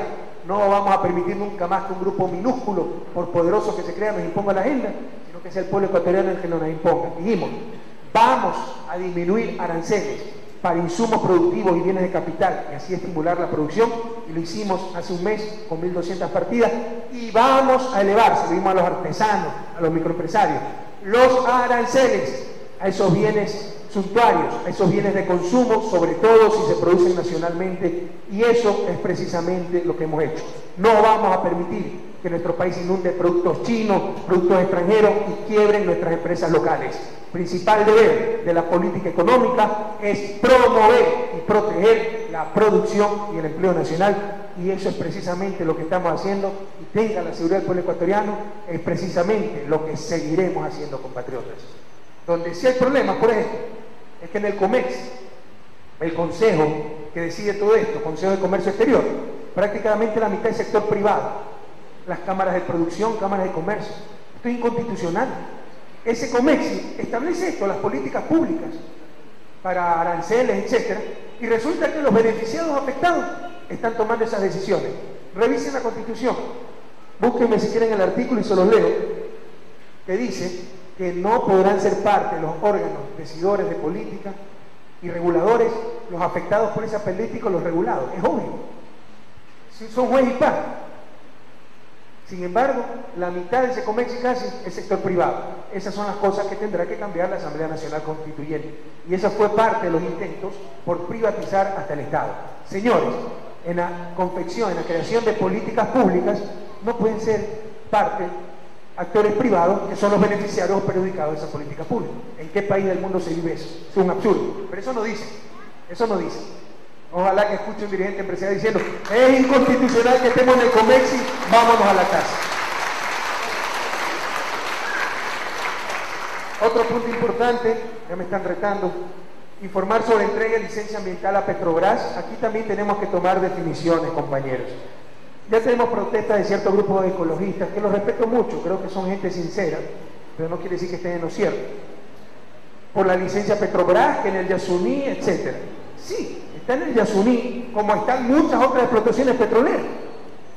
Pero el Yasuní tiene una parte que se llama intangible, que no se puede tocar, tiene una parte de amortiguación como protección de esa parte intangible, que tampoco se debe tocar, y eso está absolutamente respetado. En el bloque 31 se ha permitido la perforación de 2 pozos en la parte norte, lejos de esa parte de amortiguación y de la parte intangible, donde ya hay producción petrolera hecho ese paso. Pero que se está matando el Yasuní, etcétera. Por supuesto que eso tiene impacto ambiental. ¿Pero qué hacemos? ¿Nos quedamos sin petróleo? O sea, si se declara más tarde, con un país tan bello como el nuestro, parque natural a todo el Ecuador, ya no podremos entonces en ningún rincón construir una hidroeléctrica, hacer una mina, sacar petróleo. ¿De qué comemos? Yo estoy de acuerdo.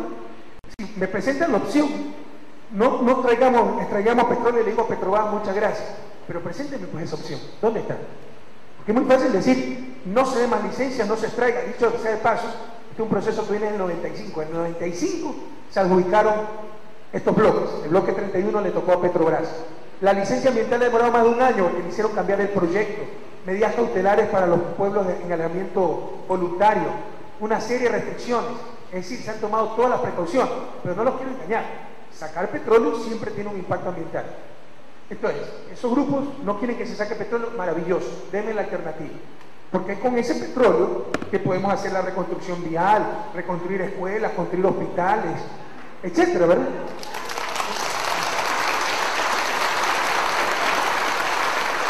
Pues quiero que tengan la confianza que la zona intangible y amortiguamiento del Yasuní nos ha tocado, que se ha exigido todas las normas, todas las precauciones del caso para otorgar esa licencia ambiental, pero que en principio yo simpatizo con esa postura, no más extracción de petróleo, pero que me presenten la alternativa. Si no, somos irresponsables, compañeros, somos demagogos. Tengan claro que la licencia de Petrobras ha demorado más de un año y se han tomado todas las cautelas debidas, todas las medidas cautelares para no perjudicar la zona intangible y la zona de amortiguamiento del Parque Nacional Yasuní. Bien, el 3 de noviembre íbamos a viajar a firmar en Venezuela el Banco del Sur, se ha postergado ese viaje, así que probablemente podré participar de algunas invitaciones que me habían hecho. No quiero adelantar hasta poder organizar la agenda. Y por último, una cosa de esas cosas también tremendamente agradable y satisfactoria. Hoy a las 6 de la mañana salimos a andar en bicicleta. Obviamente mi equipo de seguridad alquila bicicletas en el sector y bueno, alquilaron unas bicicletas preciosas. Y me dice el dueño de las bicicletas, de la agencia de viajes Bioaventura: bueno, presidente, nos podemos tomar una foto. Claro, Fernando Ortega, 26 años, creo que está presente, ¿no? Fernando, acá está. Nos tomamos la foto y me dice: ¿sabe una cosa? Este es el negocio que puse con el crédito 555 que me dieron en Limón y Danza. Usted no se imagina qué alegría nos da eso, Fernando. Adelante, adelante, a crear empresa, a salir adelante sin pedirle caridad a nadie, por su propio esfuerzo. Exijan sí oportunidades como crédito. Qué maravilla. Ustedes ya saben, todos los que vengan a visitar Zamora, a alquilar bicicletas en agencia de aventuras, Bioaventura, propiedad de nuestro querido joven empresario Fernando Ortega. Hasta la victoria siempre, Fernando. Felicitaciones. Gracias, presidente. Queremos indicar y agradecer a los compañeros de Napo. Están todos unidos en cadena, toda la provincia de Napo, señor presidente, a través de AER, Matriz Radio Ideal de Tena. Nuestro saludo para el compañero David Granja. De igual manera, Radio Cenepa de la parte alta de Zamora Chichipe se une a esta señal a nivel nacional. Hemos invitado para el día de hoy como actores sociales a los compañeros Martín Cañar. Él es poblador, fundador de la ciudad de Zundi, capital del cantón Centinela del Cóndor, provincia de Zamora. De igual manera, la compañera Teresa Nuzzi, representante de las mujeres de la comuna Suar de Cujuime, provincia de Zamora. Y hemos invitado también al compañero Francisco Zarango, dirigente del pueblo zaraguro en el cantón Yacuambi, provincia de Zamora. De inmediato damos la bienvenida al licenciado Rubén Ochoa, director de Radio Romántica de la ciudad de Yansaxa, provincia de Zamora. Bienvenido, Rubén. Gracias por... Gracias, muy amable, muy gentil. Vamos a ser puntuales debido al tiempo también. Queremos agradecer al señor presidente de la República, a los representantes también de la Subsecretaría de Comunicación, como también a las autoridades, a los medios de comunicación y al respetable auditorio que se ha dado cita. Señor presidente, hemos escuchado detalladamente su intervención. Uno de los aspectos que preocupa a la colectividad es la protección del medio ambiente. Tenemos los parajes turísticos que también hay que trabajar a futuro en el turismo, sin lugar a dudas.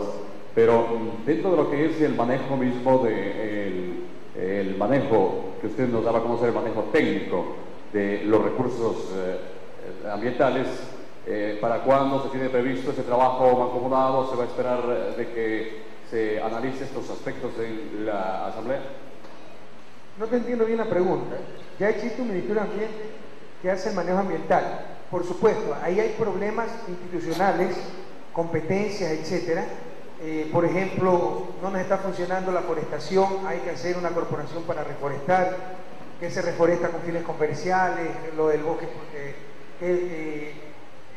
todas esas decisiones hay que tomar, y hay un poco de institucionalidad, debilidad en la institucionalidad del Ministerio de Ambiente. Ya estamos trabajando en eso. Incluso habría que plantearse muy seriamente la posibilidad de crear una superintendencia ambiental, porque el ambiente no es un tema que compete a un ministerio. Los ministerios se organizan por sectores: Ministerio de Agricultura, la agricultura; Ministerio de Industria, la industria; Ministerio de Minas y Petróleo, minas y petróleo. Pero ambiente, tanto el Ministerio de Industria, cuanto el Ministerio de Agricultura, cuanto el Ministerio de Minas y Petróleo, tiene que preocuparse del ambiente. Entonces es un eje transversal, y probablemente lo más adecuado sea una superintendencia ambiental. Entonces sí estamos trabajando en esos aspectos institucionales, pero en principio ya existe una política ambiental y un organismo rector de esa política. ¿Es factible que las compañías mineras continúen en la actividad? Tú me hablas de la minería, ese es otro problema. Ahí, nuevamente, eso es gracias al Banco Mundial, que con sus consultores, a los cuales le pagamos nosotros, vino y hizo una ley hace unos 5 o 6 años, el gobierno de Gustavo Noboa, para privatizar todo. Eso era el objetivo. Pese a que la Constitución dice que los recursos no renovables son del Estado, es decir, de todos los ecuatorianos. Esa es una ley que prácticamente era imposible negar una concesión. Ya logramos parar eso, pero se han dado más de 4.000 concesiones y no recibíamos ni siquiera regalías. Es nuestro eso. Pero de acuerdo a la mentalidad de esta gente, era suficiente que la minera dé empleo y pague impuestos. Pero perdóname, en cualquier parte del mundo, si el recurso del Estado también paga regalías, esa ley no contempla regalías. Además de eso, se cometieron muchos abusos. La Constitución ya ahora, en la ley dice que para esta clase de actividades se requiere la consulta previa, es decir, preguntarle a la comunidad: ¿quieren esto? Decirle: señores, con esta minera va a pasar esto, esto y esto, pero vamos a darle a ustedes esto, esto y esto. ¿Sí me explico? Y es la comunidad la que decide sí o no quiere la minera. Bueno, en la gran mayoría de casos, yo te diría la totalidad de los casos prácticamente, no se hizo esa consulta previa. Así que esas concesiones son inconstitucionales. Y nosotros con la Asamblea vamos a revisar esas concesiones y vamos a hacer una nueva ley de minoría. Ahora, las mineras, esas son las nuevas concesiones.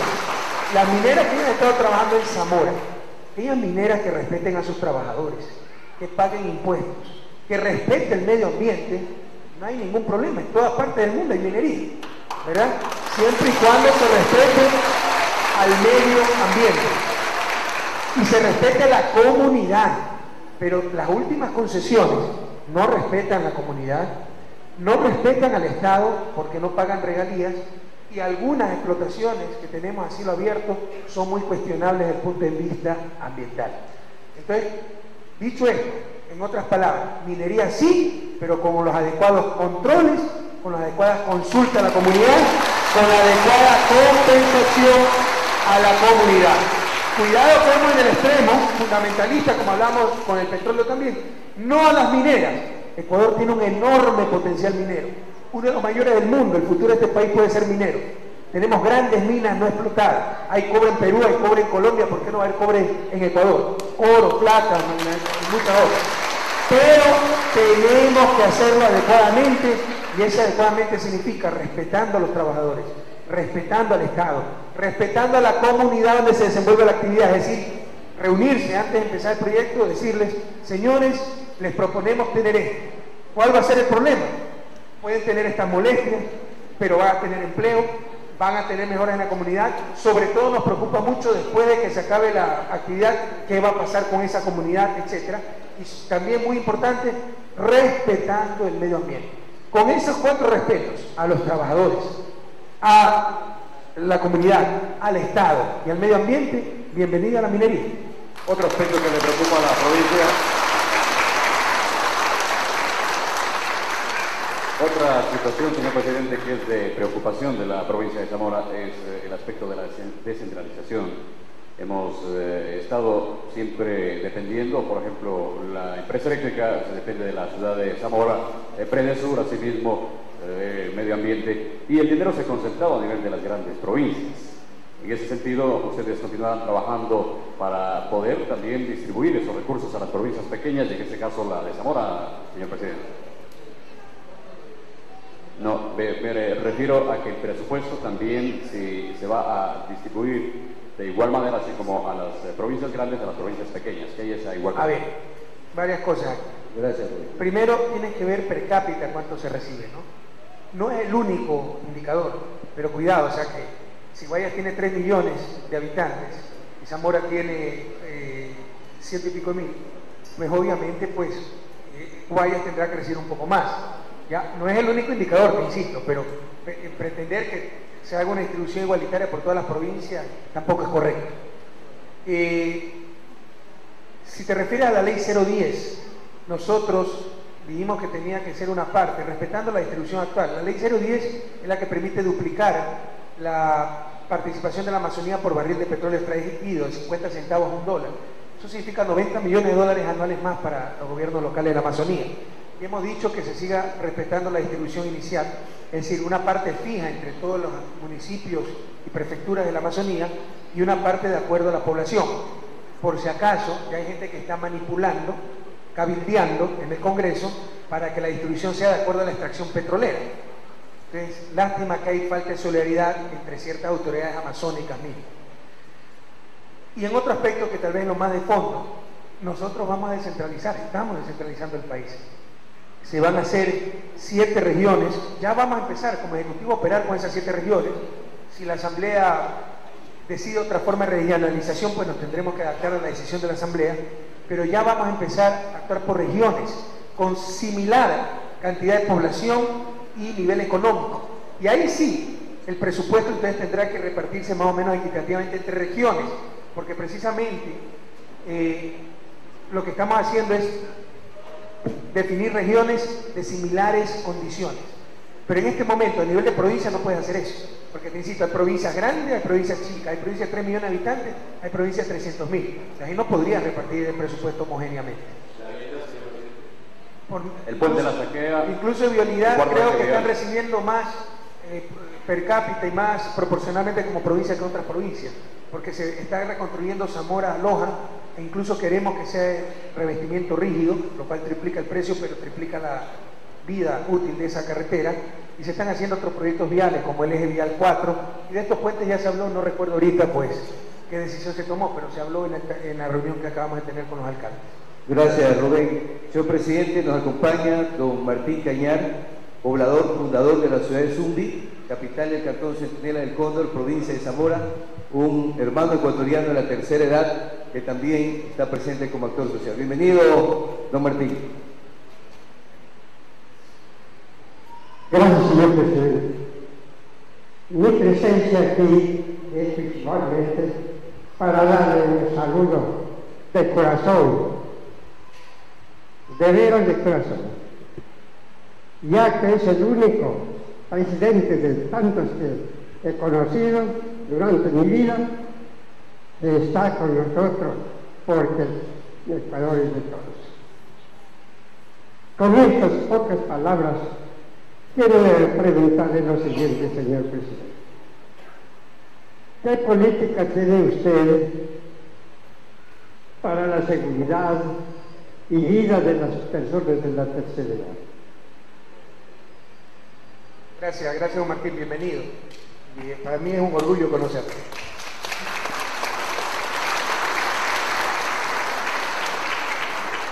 Tenemos que... La pregunta es bastante amplia. Permítanme darle solo algunos ejemplos.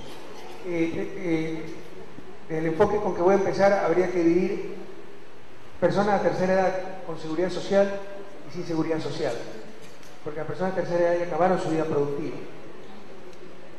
Aquellos que están afiliados a la seguridad social reciben una jubilación. Esa jubilación se aumentó 14% este año. Estamos tratando de mejorar los servicios de seguro social. Reconozco abiertamente que no hemos avanzado mucho en eso, pero entre otras cosas, porque el seguro social es autónomo, estrictamente hablando, no depende del gobierno. Es un problema. Lo dirigen 3 miembros de un consejo superior, 3 miembros dirigiendo un instituto como el Seguro Social. Uno es representante del presidente, uno representante de los empresarios y uno representante de los trabajadores. Si hacen un pacto, muchas veces deshonesto, entre 2 miembros, que tú te llevas la parte de salud, yo me llevo la parte de inversiones, ya dominan el 10. Y eso fue lo que nos pasó. pactaron entre representantes de los trabajadores y representantes de los empresarios, y el gobierno está en minoría. Entonces, no hemos podido avanzar mucho en el Seguro Social. Esa ley del Seguro Social y la concepción de seguridad social en Ecuador tiene que cambiar, y la Asamblea lo va a hacer. Entonces, con respecto a esas personas de tercera edad, recibieron un incremento de pensiones y estamos tratando de mejorar prestaciones, servicios, etc. Los que no son miembros de la tercera del Seguro Social, no tienen una jubilación, son miembros de la tercera edad, aquellos en condición de pobreza recibían lo que se llamaba el bono asistencial de $11, lo subimos a $30 también, es decir, como el bono de desarrollo humano. Este otro bono es un bono que es asistencial para personas de la tercera edad que no están afiliadas al seguro. Entonces hemos triplicado ese bono. Eso en cuanto a un poco la ayuda en cuanto a ingresos. Pero esta es una sociedad que sí debe respetar a la tercera edad, ¿no? Por el contrario, la maltratamos mucho. Entonces justo ayer hablábamos en el gabinete, ¿no? Para nosotros el signo, el indicador de progreso no es que están bien, están los que siempre estuvieron bien. Cuán mejor están las mansiones de los que siempre tuvieron mansión, sino cuán menos mal están los que siempre estuvieron mal. Y uno de los sectores más maltratados de nuestra sociedad ha sido la tercera edad. Por eso ya estamos hablando para intervenir más rápida y directamente, por ejemplo, en hogares para los ancianos, para las personas de tercera edad, en los presos que indebidamente están de la tercera edad en las cárceles del país, cuando de acuerdo con la ley debe ir a arresto domiciliario, que pasen ese arresto domiciliario, y si son personas con problemas, porque hay algunos que han sido violadores, etcétera, mandarlos a hogares especiales con seguridad, en prisión, pero no la prisión general con los demás delincuentes tal vez de otras edades, etcétera. Entonces son unos ejemplos de lo que estamos trabajando con la tercera edad. Hay políticas para esa tercera edad, para proteger a los grupos vulnerables, etcétera, pero tal vez una mejor exposición de eso le podría hacer la ministra de Inclusión Económica y Social, que está a cargo de estas políticas. Gracias, presidente. Muchas gracias a usted, don Martín Cañada. Inmediato damos la bienvenida a la señora, la compañera Teresa Nuzzi, representante de las mujeres de la comuna de Suarbe con Willy, de la provincia de Zamora. Bienvenida, doña Teresita.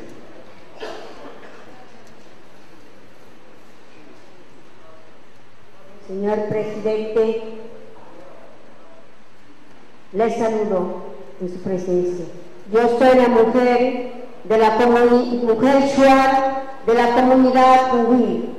Lo que vengo es de mi necesidad, lo que queremos nosotros, que se mejore el colegio llamado Musamón. ¿Por qué?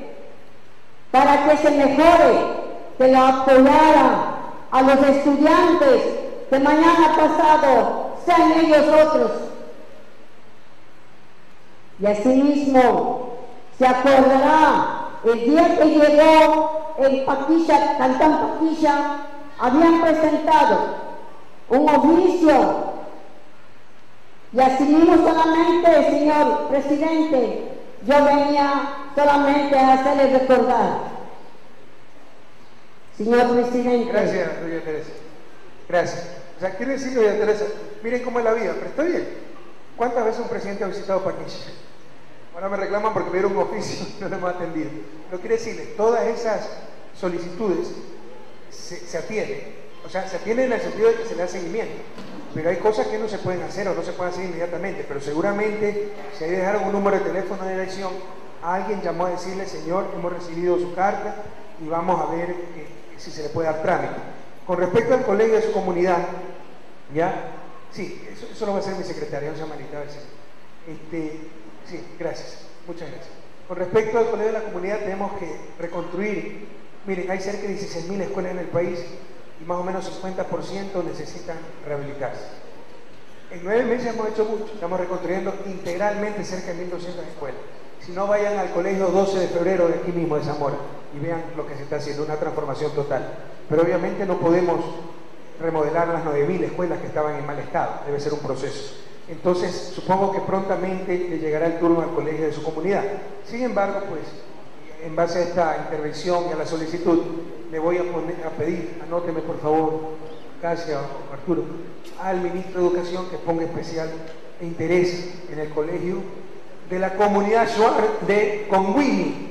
Me disculpo porque algo de quichua sí hablo, pero Shuar sí no sé absolutamente nada. ¿Ves? Que le ponga atención al colegio de la comunidad Shuar de Conguini. Ok, doña Teresa. Y un gran abrazo a todos los compañeros Shuar.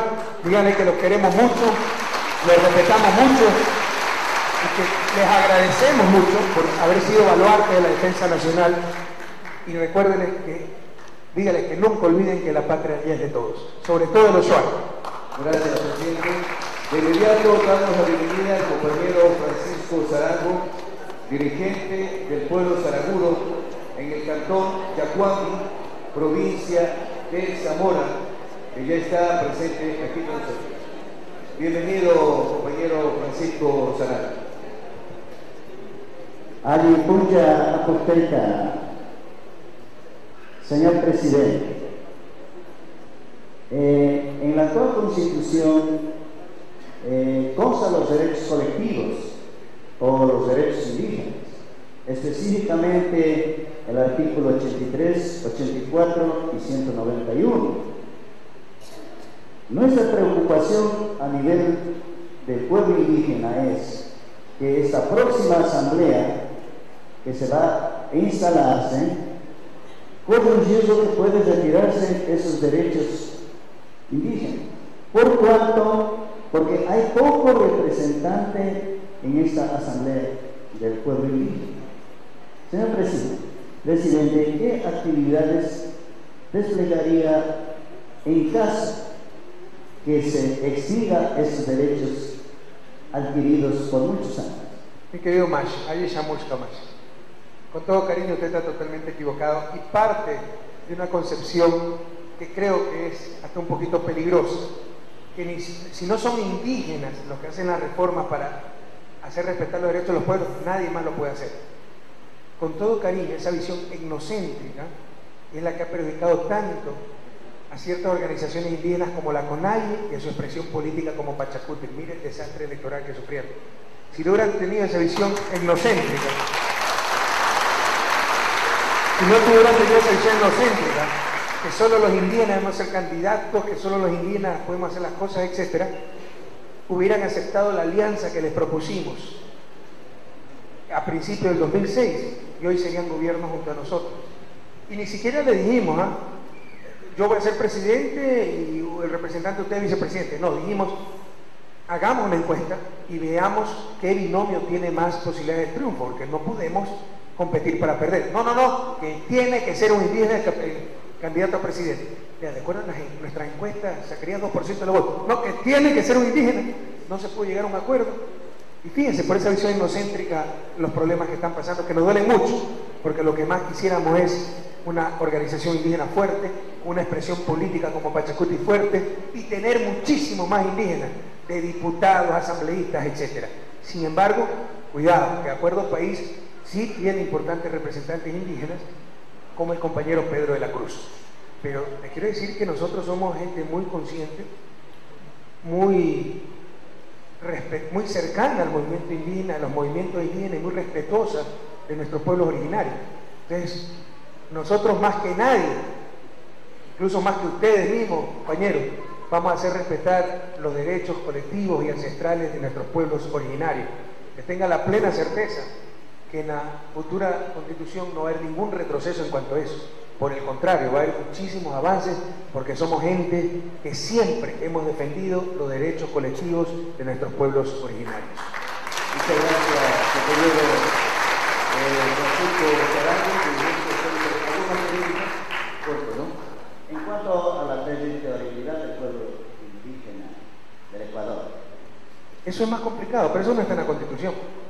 Yo le he dado ya a los cofanes, no recuerdo qué otra nacionalidad, amplias extensiones de terreno, pero cuidado, yo le digo muy frontalmente, no comparto a los Sharfueron, nosotros somos Saraguro, debemos tener aquí un país llamado Saraguro, con nuestra propia justicia, salud, etc. Considero con todo cariño que eso es un error. Hay que respetar a la nacionalidad Saraguro, en el caso de la selva hay que dar territorios para que los cuiden, etcétera, pero no es que se puede tener un Estado dentro del Estado, eso es otra cosa, eso no está en la Constitución, y es otra cosa lo que estamos hablando. Por ejemplo, hace poco me mandaron una reforma legal que creaba un sistema de salud para los indígenas, basado en sus costumbres, etcétera. La Constitución dice que la salud es responsabilidad del Estado, pero de repente le sacaban para los indígenas esa responsabilidad del Ministerio de Salud y le iba a manejar el CODEMPE, etcétera. Eso es un error. Yo veté esa ley, pero cabildearon en el Congreso y la lograron pasar. Pero eso es gravísimo. Como presidente de la República, soy el responsable de la salud de indígenas, mestizos, blancos, etcétera, pero hay una parte de la salud que no manejo. Entonces, compañeros, sepamos lo que tenemos que pedir. Ustedes, que es todo nuestro apoyo, para exigir ese reconocimiento de las nacionalidades indígenas, de los pueblos originarios, para exigir educación bilingüe, que se respete su cultura, etcétera, para exigir que se respete su entorno, los lugares que han habitado tanto tiempo. Pero otra cosa es querer tener un Estado aparte. Esto es territorio saraguro, nuestras propias leyes, nuestra propia justicia, nuestra propia salud. Con todo cariño en eso no estoy de acuerdo. Ecuador es una sola nación compuesta de varias nacionalidades, pero un Estado. No podemos tener Estado dentro del Estado. Gracias, compañero Francisco Sarango. Antes de la traducción de nuestro compañero José Maldonado, señor presidente de los guayaquileños, esperamos una respuesta suya respecto a este tema que en esta semana creó una serie de comentarios en Guayaquil, medios de comunicación que gritaban Guayaquil, República Independiente, después de que usted pusiera el dedo en la llaga en ese esquema neoliberal que usted señala, de las concesiones en las que el Estado era un verdadero convidado de piedra. Y ahora que ha ubicado usted exactamente la dimensión del problema, obviamente que ha habido respuesta por parte del alcalde de Guayaquil, del alcalde de Quito y por parte de cámaras y de juntas cívicas que además en el tema de la Comisión de Tránsito del Guayas también han protestado. En definitiva, ¿cómo se va a aplicar el tema de las concesiones, presidente, en este nuevo trabajo que de la Asamblea va a dirigir usted? Usted siempre hace preguntas complicadas, mi querido amigo. Mete cizaña. Me olvidé de informarle, quería informarle de concesión y Comisión de Tránsito de Guayas, pero como ya Julia me pasó un papelito de 11:15 de la mañana, ya me puso nervioso y me olvidé. Pero a ver, Comisión de Tránsito del Guayas, compañeros. Comisión de Tránsito del Guayas, no de Guayaquil, primero.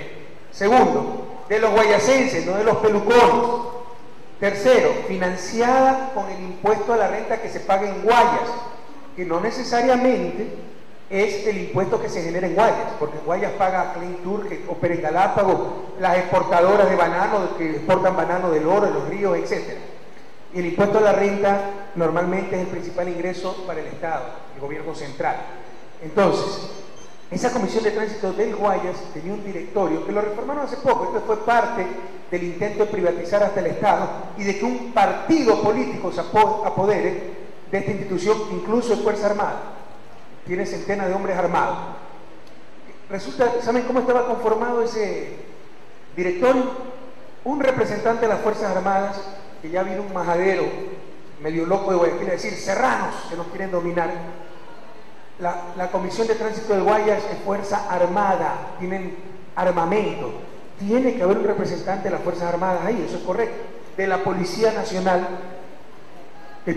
Fuerza Armada y Policía Nacional es fuerza pública. Por un error en la Constitución, la Comisión de Tránsito de Guayas no está como fuerza pública, pero debería ser fuerza pública. Son hombres armados. Tienen que estar ahí. Un representante del presidente de la República, como es obvio, esto es financiado con impuesto a la renta, y de ahí viene representante prefecto de Guayas, que es correcto, que es Comisión de Tránsito de Guayas, representante del alcalde de Guayaquil. Si es Comisión de Tránsito de Guayas, ¿por qué el representante del alcalde de Guayaquil? Debería ser el representante de los alcaldes del Guayas, ¿sí o no? Pero ni siquiera tocamos esa parte. Pero aquí lo escandaloso: un representante de las cámaras de producción de Guayaquil. Primero, ¿por qué de Guayaquil y no del Guayas? Segundo, ¿por qué las cámaras de la producción, que se creen los únicos productivos? ¿Por qué no el representante de los artesanos, de las verduleras del mercado central, etcétera? ¿Qué corona tienen estos señores? ¿Cuánta plata están poniendo en esto? ¿Qué se cree? Me explico, es que se han acostumbrado a mandar y no se dan cuenta que ya hay gobierno y no le vamos a aguantar sus abusos. Se han acostumbrado a manejar todo a su antojo. ¿Qué rayos hace el representante de la Cámara de Producción de Guayaquil en el directorio de la Comisión de Tránsito del Guayas? Incluso si fuera el representante de la Cámara de Producción del Guayas, ¿por qué ahí ellos? ¿Por qué no el rector de la universidad, el representante de los economistas, insisto, el representante de los chicleros? ¿Qué corona tienen estos señores, por el amor de Dios? Y más aún, lo más escandaloso todavía, el séptimo miembro, el representante de la Junta Cívica de Guayaquil. ¿Qué rábano es la Junta Cívica de Guayaquil? Una fundación privada, un grupo de pelucones que no ganan una elección ni en el Comité Padre de Familia de sus hijos, ¿verdad? Entonces, ¿qué representación, qué legitimidad democrática tienen eso? Pero si ustedes escarban un poquito, veamos: prefecto del Guayas Social Cristiano, alcalde de Guayaquil Social Cristiano, presidente de la Cámara de Producción Social Cristianos y presidente de la Junta Cívica Social Cristiana. En otras palabras, eso era botín social cristiano. Señores social cristianos, entiendan que se les acabó la fiesta y que no nos van a asustar. Pues no es solo justo, era urgente reformar ese directorio. ¿Y ahora qué salen diciendo estos señores? La Comisión de Tránsito del Guayas está dominada por el gobierno central. ¡Qué horror!, ¿verdad? ¡Qué horror que un gobierno elegido democráticamente tenga mayoría en un directorio de una institución pública! ¡Qué horror! O sea, ¿qué quieren? ¿Que tenga mayoría en las cámaras de la producción? Están chiflados, créanme que están dislocados totalmente. Eso es lo que se ha hecho con la Comisión de Tránsito del Guayas y lo seguiremos haciendo, porque de eso hay muchos otros ejemplos donde se ha tratado de privatizar el Estado y dominarlo por ciertos grupos, como por ejemplo el Comexi, donde de sus 11 miembros, 5 son representantes de las cámaras de la producción. Es decir, si yo aumento un arancel, perjudico beneficio a un comerciante o a un productor, ¿sí o no? Bueno, esos comerciantes y esos productores están ahí decidiendo. Son juez y parte. Eso es un absurdo. Seguiremos con esa depuración de directorios y consejos que tienen que hacer políticas públicas y están prácticamente en manos de sectores privados y de partidos políticos que crearon toda una mafia para dominarnos durante tantos años. Sobre las concesiones, esto también es parte de la larga y triste noche neoliberal. Sepan ustedes que los aeropuertos de Guayaquil y Quito cuestan cerca de 560 millones de dólares. Eran los dos únicos aeropuertos rentables del país. Con eso se financiaban las 23 pistas de la Dirección de Aviación Civil, es decir, el aeropuerto de Loja, Catamayo, el aeropuerto de Tachina, el aeropuerto de Tulcán, etc. Pero como Guayaquil y Quito no veían que tenían más bonitos los terminales, dijeron no se hace nada con esa plata. Como esas élites se van a Miami, nunca aterrizan en Tachina, en Tulcán, en Catamayo, decían no se hace nada con esa plata. Cuando esa plata ayudaba a tener las otras pistas, a tener el sistema de radares adecuados, el sistema de guías aéreas, etc. Y por último, si no se hacía nada, ¿quiénes son los que han gobernado? ¿Somos nosotros los que hemos gobernado? Ellos han sido los que han gobernado toda la vida. Es su propia ineptitud la que ha producido todas esas quejas. Entonces no se les ocurrió mejor idea en el gobierno de Gustavo Noboa de hacer toda esta maraña para privatizar, ¿ya?, y concesionar los aeropuertos de Quito y Guayaquil para los respectivos municipios. Y entre gallo y medianoche acabaron en manos privadas. En Quito hay una corporación privada, y en verdad ahí está una constructora transnacional, están unas firmas canadienses, etc. Y en Guayaquil está Taxa, Argentina. ¿Okay? Bueno, una inversión de todos los ecuatorianos por cerca de 560 millones de dólares acabó en manos privadas. No me gusta mucho la idea, pero tampoco es que nos cerramos a la banda de concesiones. Pero si el que invirtió fue el pueblo ecuatoriano, todo el Ecuador, tenemos que recibir algo. ¿Saben cuánto recibimos? Nada. Y ya saldrán estos señores para engañar, y hay periodicazos. Mentira, sí han recibido 20 millones de dólares. Eso que se recibe es por ley los 5 dólares que de la tasa aeroportuaria, pagada no por las concesionarias, por los usuarios, por todos nosotros, tiene que ir a la Dirección de Aviación Civil. Pero por las utilidades que da esa concesión de los aeropuertos más rentables del país, el que hizo la inversión, todo el Ecuador, el gobierno central, recibe 0, de que no los engañen. Como tampoco se deja engañar cuando dicen Y el nuevo aeropuerto de Quito no le cuesta 2 reales al Estado, todo le está costando al Estado. Le regalamos el terreno, 70 millones de dólares por pueblo, 70 millones de dólares. Eso ya está cuestionable, porque eso es inversión privada, y le regalamos 70 millones de dólares. La plata que se está utilizando para construir ese aeropuerto es la plata que genera el aeropuerto de Quito, que antes venía el gobierno. Ahora ya no viene y dicen que no le cuesta 2 reales al gobierno. No, es solo un asiento contable. Si la registraran el presupuesto y la sacaran, verán que todo lo está pagando el gobierno. Entonces ya déjense de engañar, hablemos la verdad. En Guayaquil, las utilidades que da ese aeropuerto, 25, 26 millones anuales, se reparten 13 millones para el municipio, que está haciendo un fondo para el nuevo aeropuerto en Chongón, y también dice que no le cuesta 2 reales al gobierno, pero esa plata era nuestra.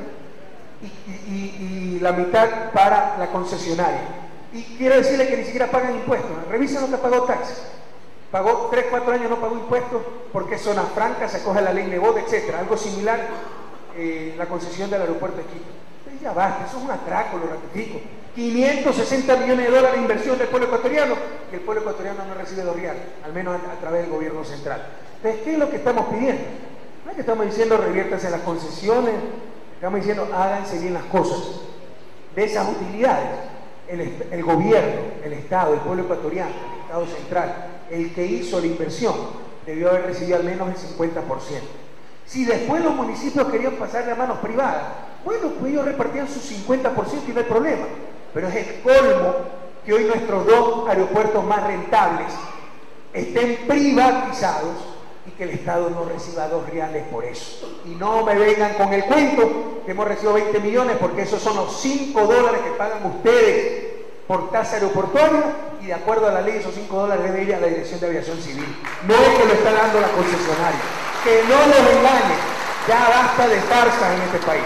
Entonces ratificamos, vamos a revisar esas concesiones y vamos a exigir que se dé la justa parte al Estado central, que fue el que hizo la inversión. Bienvenido, compañero José Maldonado, para la traducción a los hermanos de los pueblos quichua, Manayaca, Más y José Maldonado. Sumagni, Emilio ya quichua rima.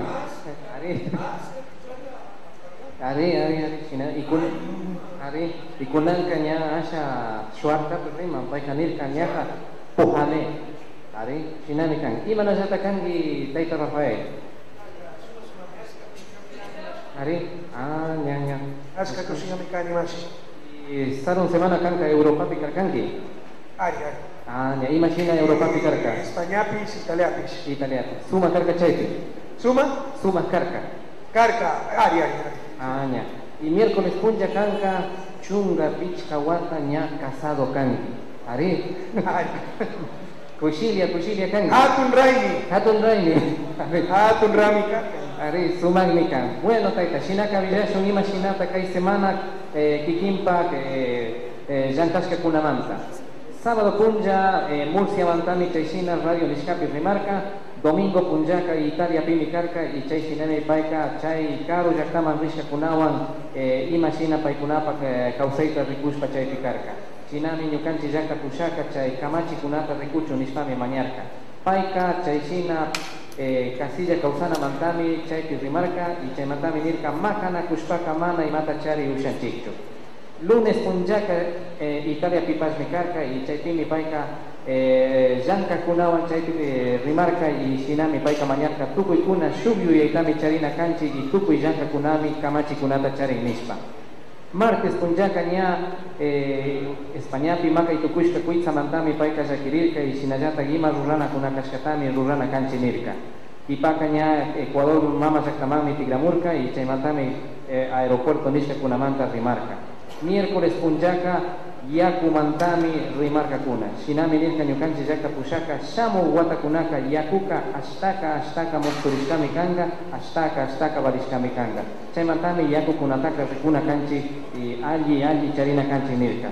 Jueves punjaka Nyukanchi Yakta Pushaka Nya Paipa Wasipi Hatun Karondelet Wasipimi Yankarka Tupi Punja y Chayshinami Chay punjaka Suma Yachana Wasimanta Universidad Nishkamanta Shamu Kunatami Chaskirka. Y Paika Nirka Universidad Nishkapika sumak yachachikunatami charina kanchik, chayshina sumak yachachikunata yachpika, yachakukunaka sumakmi kanga, y shinallata ñukanchik llaktaka sumakmi kanga. Mana chayka yachpika, mana allichu kanga nirka. Viernes punllaka payka ña Bolsa Aérea Ecuatoriana nishkapa shuk hatun tandaripimi karka, chay tandarika sumakmi karka nirka. Kipaka payka ña Quito Gualaquiza antawapimi shamurka, kipaka Gualaquiza Zamoraka Chabul antawapimi shamurka. Shinami ñukanchik llakta kushaka ña kaypi kan kunan sábado punlla ña kay radio nishkapi rimarka y kaywanka chusku chunga kutinmi radio nishkapi riman. Shinaka shamu punlla kutinmi shamushun taytakuna mamakuna tukuykunaman tukuy shunguwan pagi uyashkamanta. Gracias, Emilio. Gracias, Maxi. Señor presidente, su mensaje final para todos los ecuatorianos. Bueno, compañeros, gracias por estar aquí, gracias por acompañarnos, gracias por el apoyo, no les vamos a fallar. La próxima semana, lo más importante tal vez, el día miércoles es 30 de octubre. Recuerden que ustedes, ¿qué día es 30 de octubre? Martes, ¿eh? Ya, martes 30 de octubre. Recuerden que ustedes ordenaron la Asamblea Nacional Constituyente recién el 15 de abril. Hace menos de 3 meses, me parece que fue 1 de junio, julio, agosto, bueno, algo más de 3 meses, pusimos la primera piedra de la ciudad Alfaro, en Montecristi, sede de la futura asamblea. Nos dijeron, no van a poder tener listo esto, ya había gente que estaba planificando empezar las sesiones en Quito, y después, en diciembre, enero, cuando esté la sede, irse a Montecristi, etc. Y resulta que esa sede ya está lista, compañeros, que está hermosísima, preciosa. Es un claro ejemplo de lo que podemos hacer los ecuatorianos cuando nos lo proponemos.